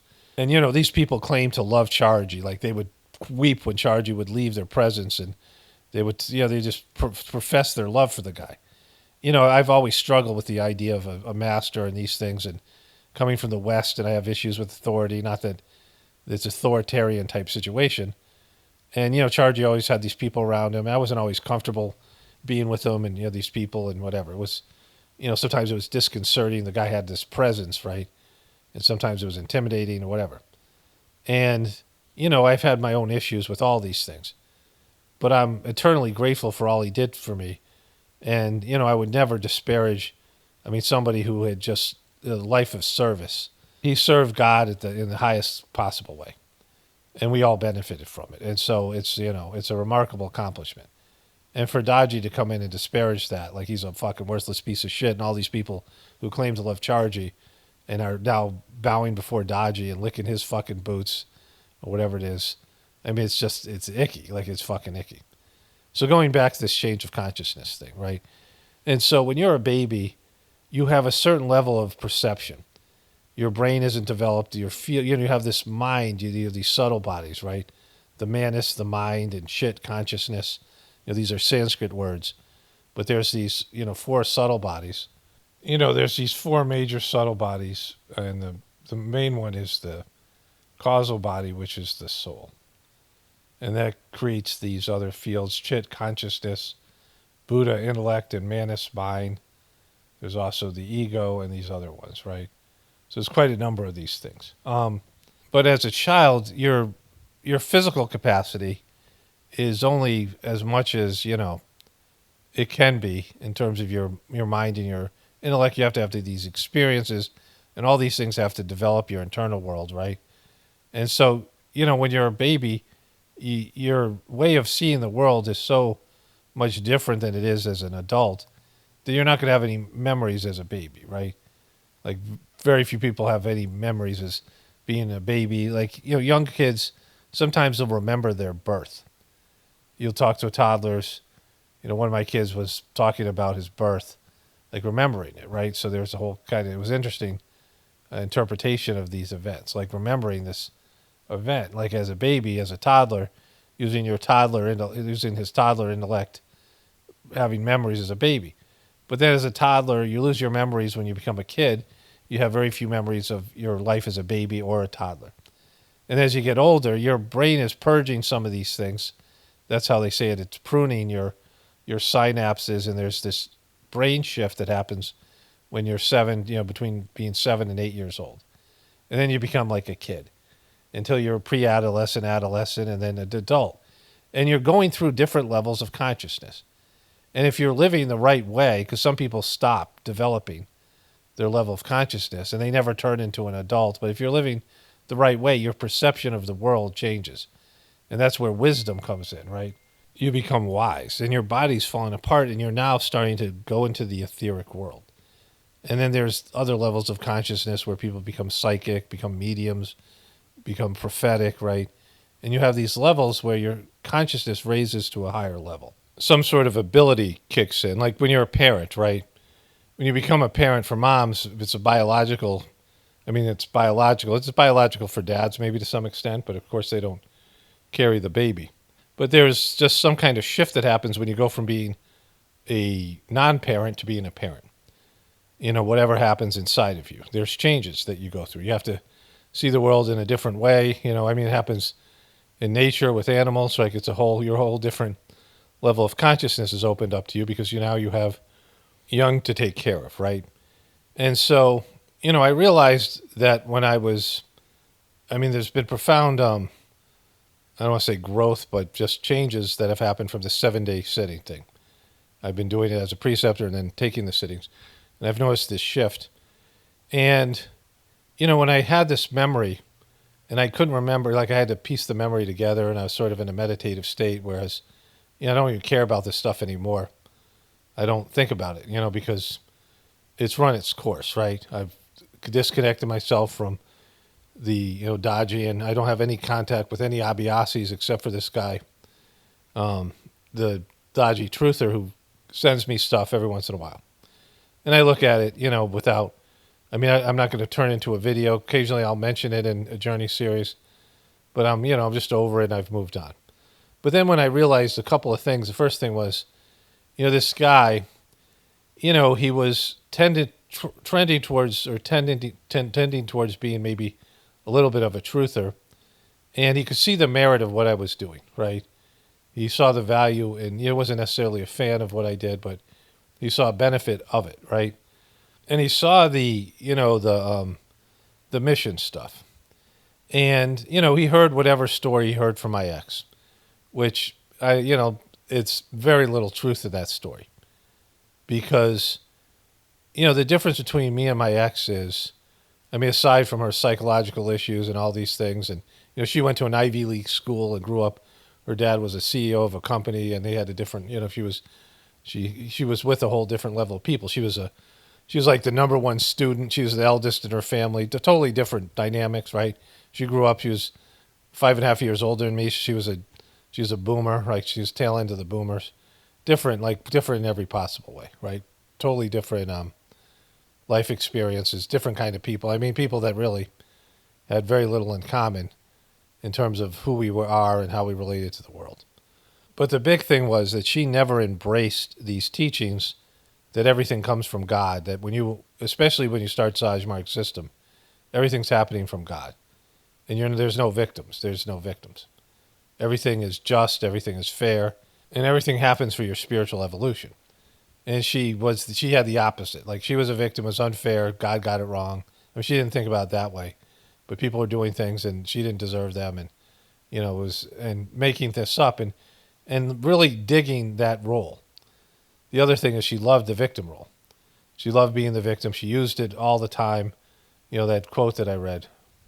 And for me, as unfair as it would seem, because nothing in this life made me deserve what I went through with her and the family, and how this all turned out, and brutal disappointment. And there was teachings I embraced that were Sahaj Marg teachings that didn't pan out for my kids, and having no real relationship with my kids now, and making my family like everything, and in terms of my material life, and this intergenerational family farm, and all these things that were goals that were never achievable, because when you're working with somebody with mental issues and mental health issues who's sabotaging everything, right?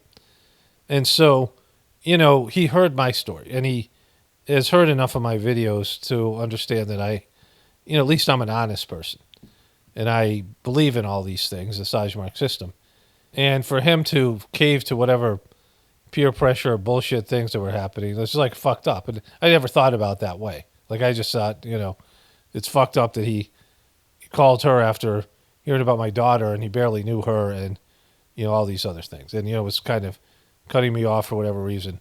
But when I was meditating last night, I just saw the thing in a different light, and I remembered my ex went to every person that I was connected with, and people that I was going to connect with. So there's these two preceptors who I knew better.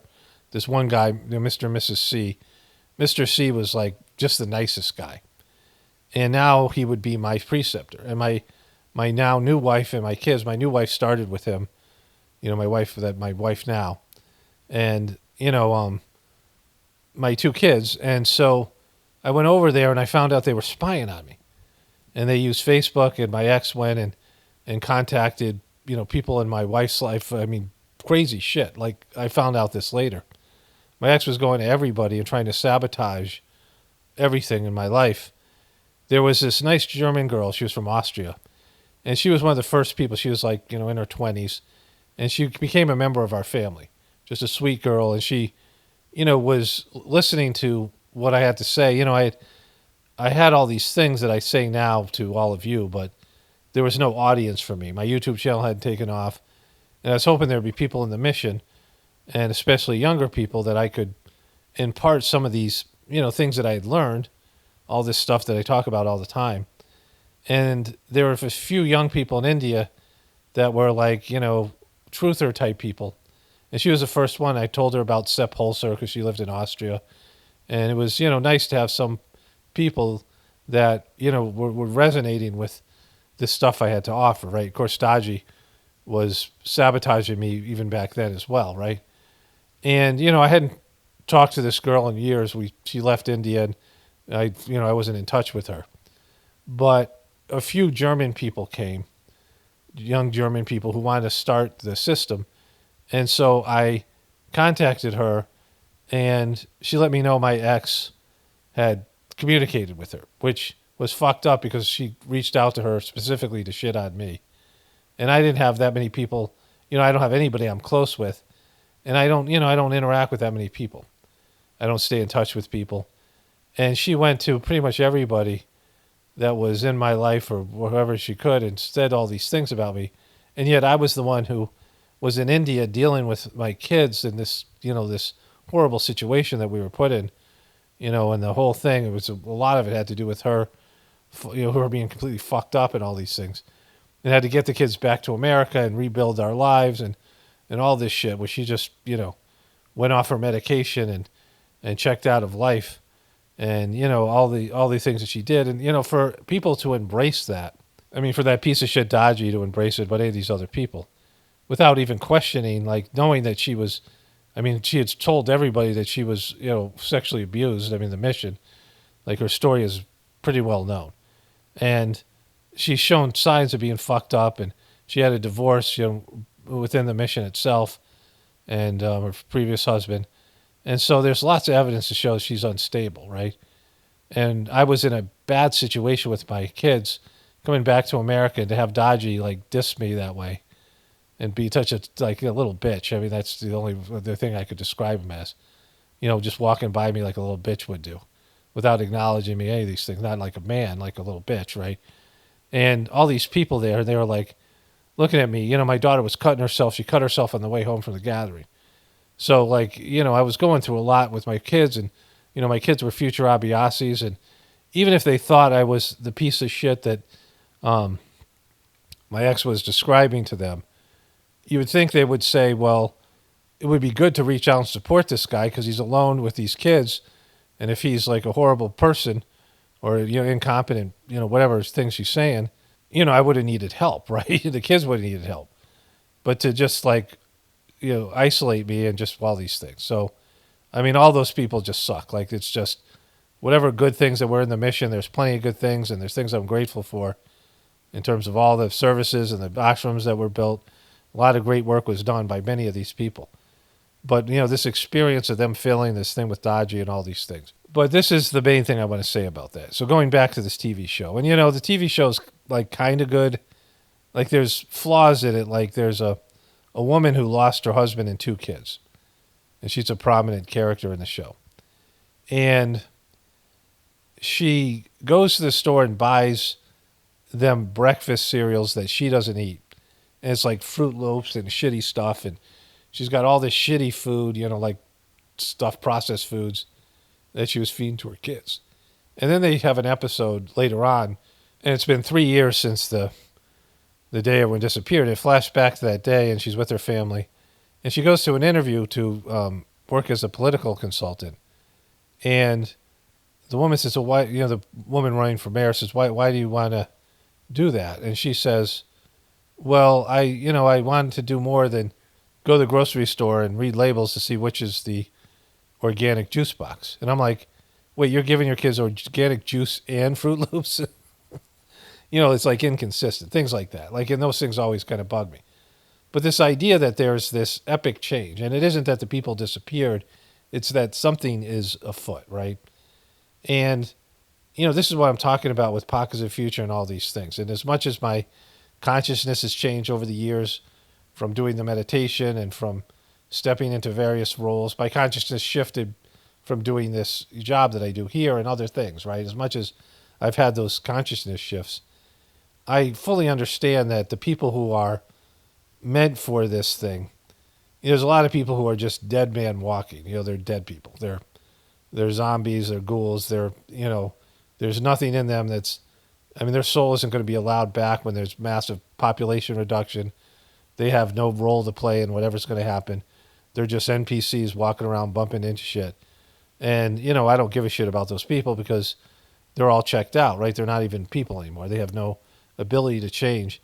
And then there's the people who do, who have this consciousness awakening in them, but most of them are resisting it, like the sheriff character in the show. There's a waking up process that's happening, but they're pushing it away. And they don't want to deal with what's about to happen. They're just, and they can. They're not NPCs, and yet they're unwilling to go there because going there will make them, very much different from everybody else and maybe very much different from the people in their lives. And they're going to feel lonely and they're going to feel disconnected. There's times in life where you have a consciousness shift and you can't do the bullshit you've been doing.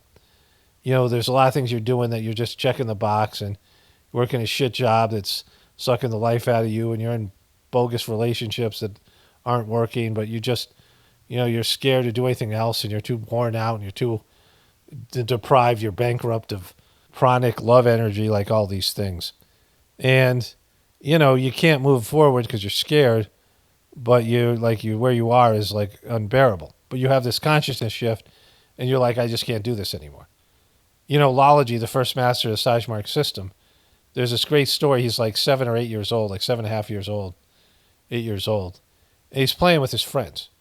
And he has an awakening where, he's like, yeah, I'm not supposed to be doing this. Like he now has been activated that he's supposed to be a spiritual, master.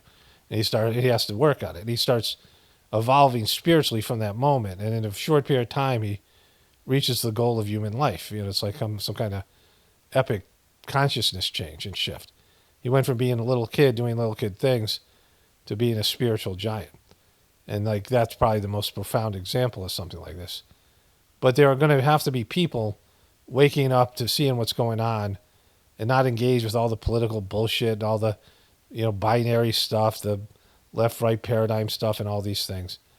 Because it just has to happen, right? It just has to, if it isn't, then humanity's wiped out. Because the NPCs are done. and the evil people are done who are running things. So there has to be another group of people who are accepting what's happening, even grateful for it, and willing to go through the changes and adapt to, rising to a higher level of consciousness, because that's what's being asked of the human race right now. All right, so let me wrap this one up here, and I'll continue on. I have this, this is one more voiceover to put in the Journey series tomorrow, and I can wrap up that Journey series. This is also going to be a part of a standalone video, which will have that audio. It'll have 3 audios in it that's going up on the Gratefullness Meditation channel. And I'll put this at the end of the video for Pockets of Future, my regular, stuff I'm doing today. Okay, so this is the last clip for the Journey Series 167. Really, it's 187. I don't know why I said 167, but here, let's get back to it. It's funny because this is really one of the more epic Journey series with significant spiritual development stuff. So I took the final sitting. So this was it for me. The 2 days after giving the sitting, it was interesting to do this so quickly after doing the, the whole thing. When I did the final sitting, I didn't think there was much cleaning going on in the final sitting as a preceptor. Like all the cleaning had more or less happened, but it was like just residual stuff. But I felt really a deep cleaning, similar to when I was made a preceptor. I was made a preceptor, I got 8 sittings in 3 days with full preceptors, and 5 sittings with full preceptors and 3 with master charging. And the depth of the cleaning, plus I had gone through just hell. That trip stuff I talk about, I came up again with the where I got sick at the bus driver getting the window smashed out, all these things. It's in this Journey series that, talking about that. There was just so much in that trip where I was feeling just horrible, like emotionally. I got so sick. And then at the end of it, all of it, there was like a lot of things that happened, right? Jealousy from my brother when I went to Chargy. I was leaving India without going to talk to him about being made a preceptor because I just felt horrible the whole time. And I was limping back to America thinking I would just I was now living in a place where I was living there because I was going to be a preceptor, right? And I didn't know anybody and was going back to America just feeling horrible, like just not good. Limping back there, still committed to Sahaj Marg system, but I wasn't going on a high note, like just really bummed out. And I went to say goodbye to Master Charging. He was like, well, you're supposed to come talk to me about being a preceptor. I was completely kind of shook and just, yeah, and then next thing I know, there's a phone in my hand, and they had already called Singapore Airlines for me. They dialed the number, and I changed my tickets, and I stayed another 3 days. And, it was such a high note. Then I went out and told my brother and a senior preceptor who was clearly against me because she, started to, say shit about me, forcing my way to be made a preceptor, which was, not only not true, but like fucked up that she did that, right? And she and my brother were completely rattled. And there's all these things that happened. Like, they were upset I was being made a preceptor, which was fucking weird, right? Like, who gives a shit? Like, I didn't care, like I was like this woman looked at me like I was the devil. And she was hanging out with my brother, who was, just a gross person. My brother, I love my brother, but he's a womanizer. And he just, in terms of his sensitivity to the energy and to his spiritual condition, he had a lot more dense some scars. And, I might have had, in terms of my past lives and things, but he's lived a much more grosser life and, more decadent lifestyle. And, all these things. He had left his wife for another woman, and just, on his son's birthday, like fucking, and so, and this woman was more upset about, he became a caretaker and a preceptor. And I was happy for him. Like, that's why the fact that he was jealous, and it was weird because I told him about Sahaj Marg, right? And my brother was like, it was a whole thing. I don't want to get into that here. But I got these sittings, and the depth of the cleaning was significant. And I felt like that happened similarly in this 7-day series. The first thing was I did my, the 9 o'clock prayer, and it was, epic. Like the energy is just there. My condition, my sensitivity has increased. It's just whatever I've been carrying around, because of the tumultuous time. And, you would get these boosts from gatherings and, special activities, special sittings and things, and individual sittings. And those things don't exist anymore. So, it was great to have this online thing. And I want to think of other things to do like this. I mean, it's up there for people to do over and over again. I'll certainly do it over again. It's going to, it's a tough thing because it's remembering to take a sitting every day for 7 days. I mean, if you forget, you can just, continue on. But it's I went through a lot. And there was, the physical aspects, the flooding. Our pasture is still flooded. I woke up today, and it's the first day I woke up, and there was one day it was sunny, and then it started to rain, like at noon. But today it's sunny out, and like the water's starting to evaporate. But last night, my wife and I, we have these 2 well houses, and we have a well house and we have a well, and the well is new, and the well house is old, and there's 2 different well pumps, and the well house we thought was pumping water to some of there we have some spigots, outdoors spigots for watering animals and things, one by the barn. But it turns out that well is completely it's dead. And so there's a well house and a working well pump in there, but it doesn't do anything. And we have storage. We stored some stuff in there, and there was water coming out from the bottom of the building. And I went in there, and I'd just been in there. We were looking for something, something we had stored something outside, and we couldn't find it. So I went and looked at the well house maybe 2 weeks ago, and I'd been there before, and there had never been any water coming out of it. There was a pipe, and it was just gushing water. The pipe came straight up from the ground. And it's just gushing water, and there's a lot of water involved in this whole, we have flooding and things, and lots of rain during this time, and I don't know if I opened up when I just did the bathtub, but I don't, the stuff with all this, which ended up coming out pretty good. It came out pretty nice, and I didn't know whether I had opened up something downstairs because I, was trying to find a shutoff valve for the bathroom. I don't know what happened, but this water and I don't know how long this water had been coming out, but our water pressure went down. So I must have opened something up in the basement because I capped this thing. I capped it in the house, and now the water pressure went up. And so weird stuff. And I don't know why they would ever have just water, pipe going into the well house from a new well. Like, it makes no sense, right? Because the well, I don't know. And I couldn't understand the piping in there. There's pipes just laying on the ground, and I'm like, it's amazing that I still believe that this thing works because when I looked at it, I'm like, there's no way, there's no pipes going out. The thing's just sort of deteriorated. But water is to do with emotion, and it's 0.4 in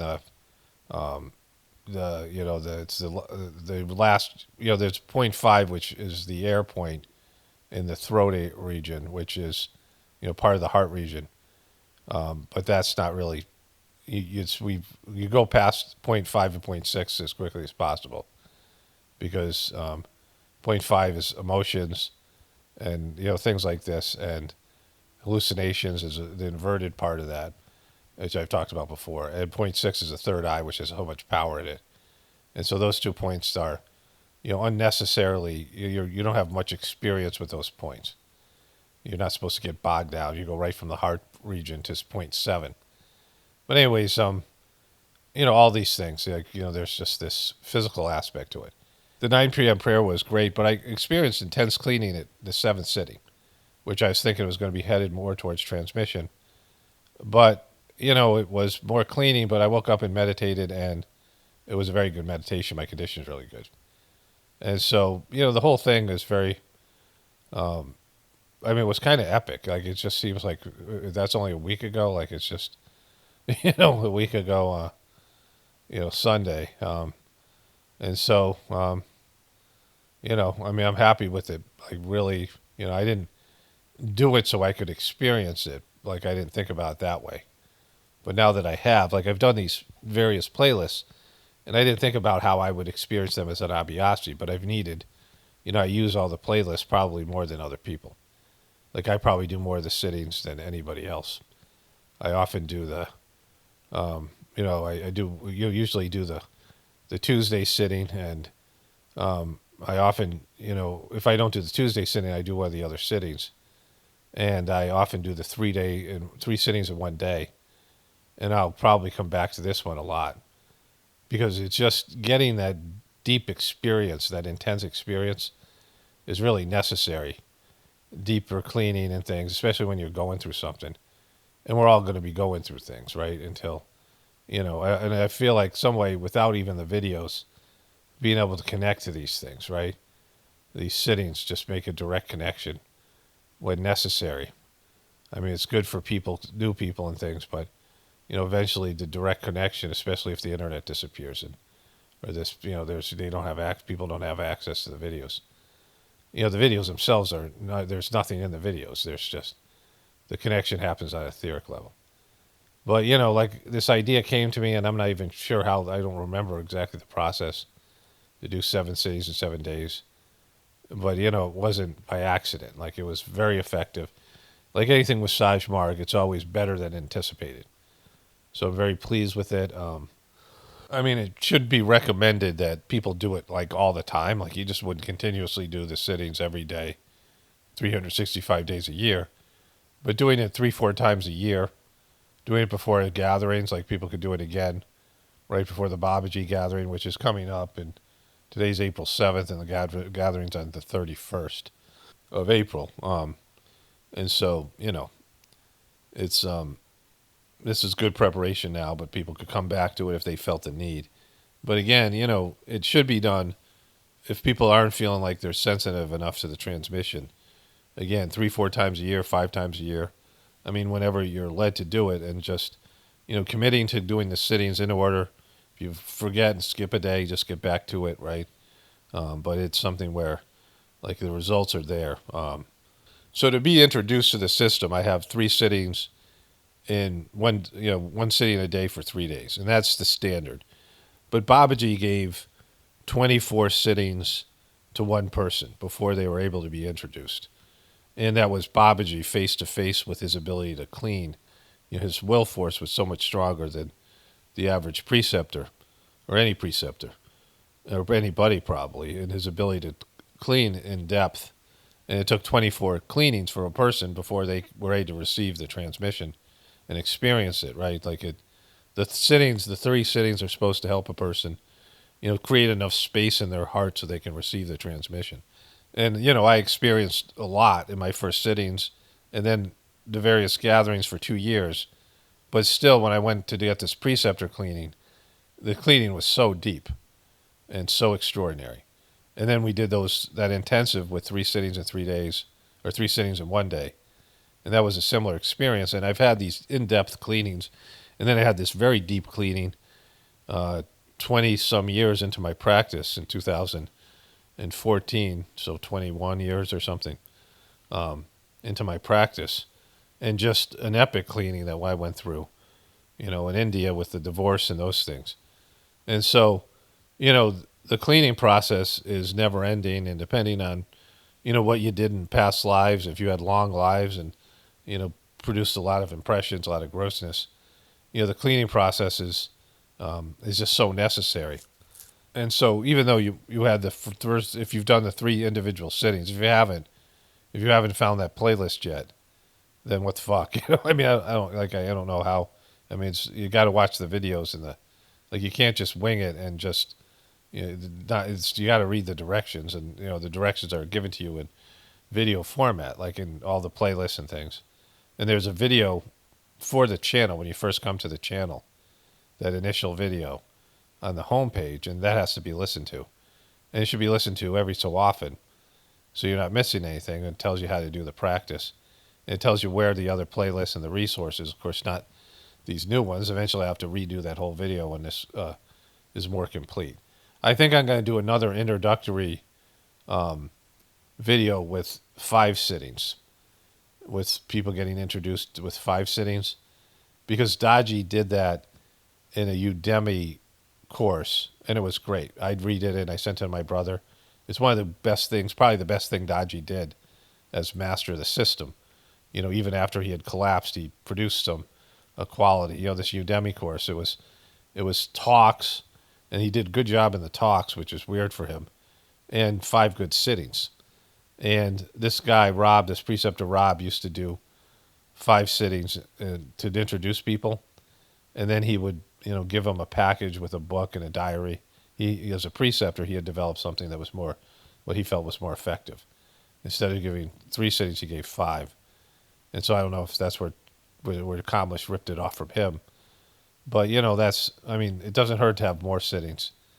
And, people who aren't feeling anything, this is my point, you can go back and do the introductory sittings, but also redo this 7-day sittings, and you can do the 3 sittings in one day. And just keep on hammering away until, there's some experience where you're feeling it. Like if you feel like you're not sensitive enough, that's what this 7-day sitting is all about. Because if there's the self-suggestion and the transmission suggestion of a star of sensitivity growing, and the star has to be nurtured, and energy has to be put into it, and effort for it to continue to develop. And if you're not feeling you're not having the experiences, also, what do you feel like in your life as changes? Is there less anger, or you're calmer? Like is there any things that you're noticing that you're benefiting from, like these things? And so these things have to be evaluated. But my brother didn't feel the transmission. I don't know if he has felt it yet. He was not sensitive, and when he was my first trip to India, when I was made a preceptor, he came afterwards. I was hanging out with this guy Chris, and we were walking by. He walked by my brother. My brother was sitting on a park bench doing a cleaning, and the look of strain on my brother's face. My brother he talked about having dogged effort. Like my brother was what they would call a dog in sports, like somebody who would grind it out, right? It would just, humping it was like the term in Vietnam. You had to, go hump it up the hill, like you had to walk in the heat of Vietnam and the humidity, a couple of miles with your pack and your gun and your equipment and shit. And, these are people, young men who've gone through basic training, are in good shape, and, have to, put out a lot of physical effort. And my brother, used to brag about, not necessarily having the most talent, but being dogged effort. In fact, somebody, he wrote a book on Vietnam, and somebody wrote a note that, the guy, or somebody said you do, maybe a professor, he was going back to school, and they gave the guy some of the book to read, that you do these things with dogged effort, right? Like my brother would, really put a lot of, whatever it is, force and grind it out, right? And so he was just had this expression on his face, and Chris notices it well, my friend Chris, who came from America, and he was like, "Yeah, your brother, man, this his expression when he's doing his cleaning, it just shouldn't be like that, right? Like he's using too much physical force when you're using your will force. You're supposed to sit there calmly." But he had this grimace on his face, and I kind of felt bad for him when I saw it, but he stuck with it. Like he didn't feel the transmission, and some of it was competitiveness with me, which was weird. My brother's 17 years older than me. My mom said he always was jealous of me in one way or another, which was weird. I guess he just had that in him. But he would go, and he was womanizing. In the beginning, he was like our first gathering. He met this French woman, and he wasn't there focused on spirituality, and he couldn't feel the transmission, that whole thing. But he became the caretaker, and he's just stuck with it. And I know he's gotten better, like because of the system, despite him not feeling the transmission. But he did have very visual experiences as a preceptor, so there was that. Like he's had some things, but he didn't feel this stuff like everyone else was, and he was he didn't like to meditate. Like he would complain about but he stuck with it, right? And as there's people like that, and whatever reason he benefited from it. And so for people who are doing this and they don't feel anything, and I don't know what to say about it. Like people have to make their own choices, but this is a way to you know, to push through. I mean, it would just a matter of how disconnected people are from their internal world and how, you know, much blockage and grossness there is, and, you know, any other factors that people have, not being able to relax and you know, you have to like drop down. And I don't want to say down because it makes it sound like you're descending into something. But you gotta like, it's like when you go to sleep, right? You know, there's those moments where you're just barely awake, but you're not. You know, you're still conscious. You know, you're letting go and falling asleep, right? And there's a whole that's similar to what you do in meditation. You have your active mind that you're dealing with the world, and then you're, you know, dropping in and you know, going into your internal world, and you just fade away. The material world fades away, and then you know, you go into your internal world, and then there's a whole things that are going on, and you feel things, and you know things, and you sense things. There's a change in consciousness. You know, like when kids watch TV. When I came back from India the first time, I moved to New Mexico, and I started in Albuquerque, but I had to move to Santa Fe because I got a job in Los Alamos, where the national lab was. And there was this kid. He was a really weird kid. And his dad came in. And I was like, holy fuck! Like, no wonder this kid's so weird. And the kids would torture the kid, right? But he loved to watch TV. And there was this like this center that was supposed to be like a counseling center, but more like play therapy. That kids of every age could come in. There's high school kids and younger kids. This kid was probably 10 or 11, and he came in and he wanted to watch TV. And the kids would throw shit at him, you know, because he was just teasable. And he had one of those coats like a parka, and it was hot in there. And he pulled the parka up, and he put the hood on so we could block everything out. And me and my coworker would joke about how there are times we'd have to turn the TV off, and you would talk to the kid, he wouldn't hear you. He was so fixated on the TV, he was like autistic. And when you turn the TV off, he would clench his fists and yell like "Ruh!" like because he was so locked in on the TV, and he was oblivious to everything that was going on around him. And I used to see this with people's cell phones. You know, I didn't have a cell phone, and I'd watch people disappear into their cell phones, where they were oblivious to anything else going around them, right?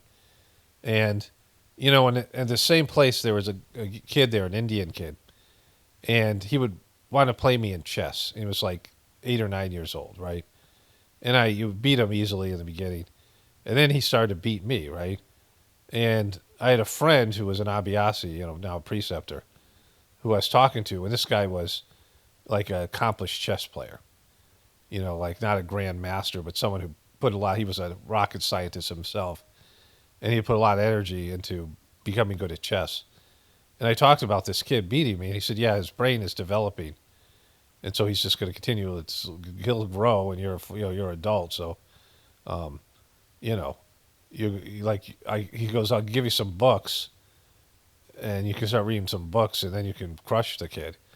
Like, and I'm like, well, I don't want to read books. Like, I'm like not into it, because and he really wanted me to be, you know, he was like, no, let's get this kid, you know, like he was like, you know, whatever. I'm like, no, I don't, you know, I'm not going to put that much effort into it. But I know that sometimes we were playing chess, I was so focused on the game that I didn't see what was going on in the rest of the center.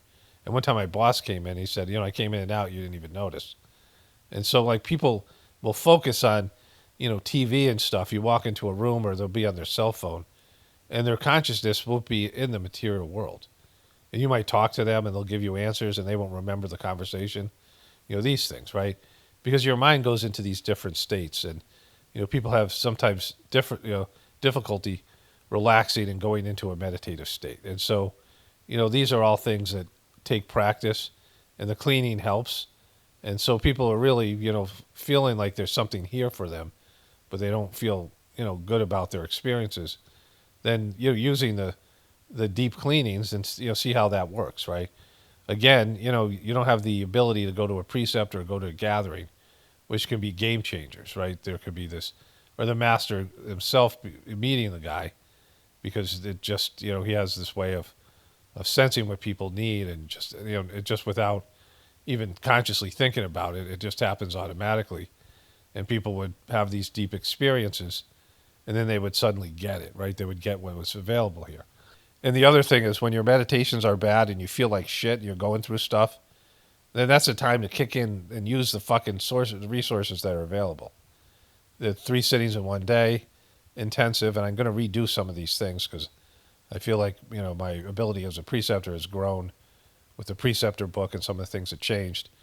And then, of course, the 7 sittings we just did. Like I've talked about this before, lots of people claim to be truthers, but as soon as the shit hits the fan, they run back to the government, they run back to the news media, they run back to the allopathic medicine, and they get the shot, they get the whatever. Even though they claim to be truthers, when they get scared, they run back to, mommy and daddy, in that case, the bad mommy and daddy of the government. And they'll do things that are traditional in the system because they're freaked out and they need help, and they go to the authority, and so they give up on their herbs and their health care, their alternative health things. As soon as but sometimes you have to. Like there's some things that you have to go to allopathic medicine for because sometimes you need a hammer. But people have their ways of dealing with it. Drinking alcohol, they go through problems and they go back and get drunk, could use drugs. They go back to their coping mechanisms. And so the Sahaj Marg system, the Gratefulness meditation, you eventually have to learn for that to be your coping mechanism. When you go through something, the first thing you say is, I need a sitting. And you go to the YouTube channel and you find the appropriate sitting, or you do a bunch of sittings. And these are now available, these playlists. And you do them until it becomes something where you start realizing you feel relief, that there's a shift in your consciousness, right? I mean, some people go for walks. I mean, doing natural, healthy things to deal with stress and trauma and things like this, and that are part of this, meditation.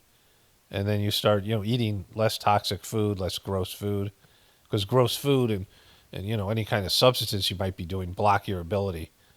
I mean, things that are toxic to toxicity in your bodily system. When I eat certain foods, it affects my meditation, right? Depending on also, when I go through, it depends on how my body's dealing with things too, right? And so there are things that, enhance your ability to meditate and things that don't, right? Drinking a lot of stimulants, having a lot of coffee, having things in your system that are, certainly alcohol and drugs make it impossible to feel they're just too gross. And any kind of medication that might interfere with it, right? Because it's just, the stuff that's, some of these heavy duty psychological medications, if you're doing that, I'm not suggesting people should go off them. I'm saying, these are reasons why people can't feel the grossness in the food. That's why being a vegetarian, which I am not now, but I was for a while, because the food is more subtle, right? Meat is a very dense food. It's good for you physically, but it is very heavy. And so any of these things, any alcohol, drugs, any kind of things that changes consciousness, that creates impressions and grossness, makes it hard to feel or impossible to feel that transmission. So these are all things to consider, right? That people have to, again, I don't know what's going on with each individual person. And if I met you and gave you a sitting, I still wouldn't know, right? Ideas might come to me, but then if I said the ideas, which you're not supposed to do, you're not supposed to say things as much as a preceptor, because almost always the person will resist what you say. And so if you told the person what to do, they would more than likely do the opposite.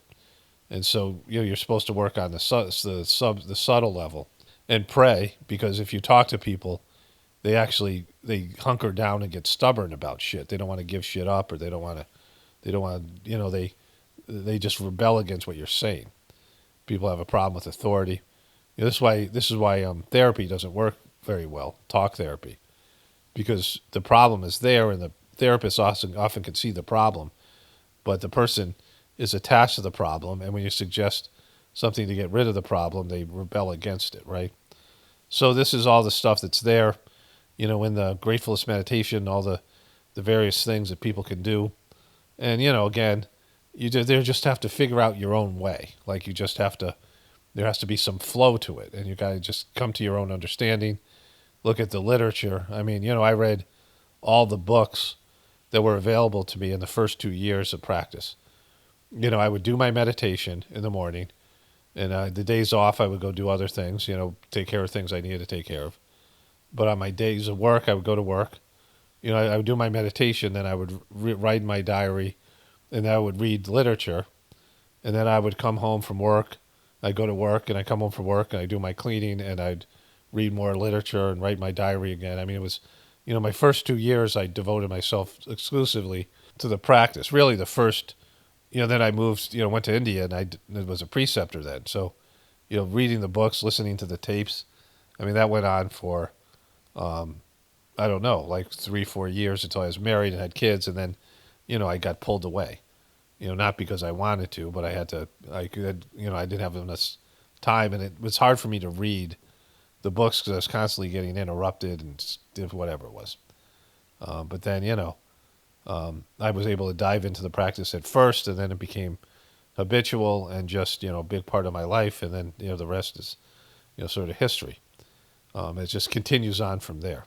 The services are there for people, and again, there's things that are missing that I wish I could, help people have. I wish I could recreate them, but I can't. I'm not a master, and I don't have the resources to create, gatherings and ashrams and things. But there are people who say they're benefiting and, are doing well with the practice and these things. And so, there's the services are there for people, and, just figuring out how to use them and connect and, praying about it and, asking God for help and doing whatever you need to do to achieve the result. If you feel like if you feel good about the system, you see it's helping you, then just find ways to go deeper into it in some way. Like, finding your own pathway and finding, what works for you. The other thing is, Charji always talked about how wind and water would wear away rock. And he used that as a metaphor for the cleaning and transmission. Love is the most subtle thing. But, wind and rain and, water and rivers will cut their way through rock, and eventually, everything that's straight, any right angle, any of these things becomes rounded and soft, right? So you look at these things, these, pictures of, the Grand Canyon and Bryce Canyon, some of the pictures I show here, all the way that wind and rain and things and rivers have worn their way through. There's a Colorado River on the bottom of the Grand Canyon. And these canyons that have, these things have been worn away by water, and these passages and, water finding its way. Water being soft and air being soft still can wear away the hardest rock just over time. And he uses this as a metaphor for the Sahaj Marg system. The hardness, the edges that you have, the aggression, the bad qualities, the egoism, the stuff, if you just keep on plugging away, it wears it away over time. And again, more effort is needed now because of the lack of a organization, but still the transmission's still flowing and the cleaning still works. All right, so let me wrap this video up. I feel very positive about it, very successful. This is the last voiceover in the Journey series, but also I'm doing a standalone video that I'll both put up today. Today is Monday, April 7th, August. And so this is going in two places, this, the whole thing. And, the video is going up on the Gratefullness Meditation playlist. I have my last three voiceovers for the Journey series you guys have listened to here if you're on the Gratefullness Meditation channel. But the whole Journey series 187 is going into that playlist as well, which will follow this video. And then, so the Journey series will go up on my regular channel, also on the Gratefullness channel, and a portion of it will go up on my reflections of this thing after the fact. I mean, it's, for me, it's been epic. I really feel recharged and rejuvenated in the practice. I really feel great about it. So, there it is. Only spirituality will save this world. It's Paul Rovato, definitely important for the Apocalaughs. And the Ascension, everyone have a blessed day and be grateful.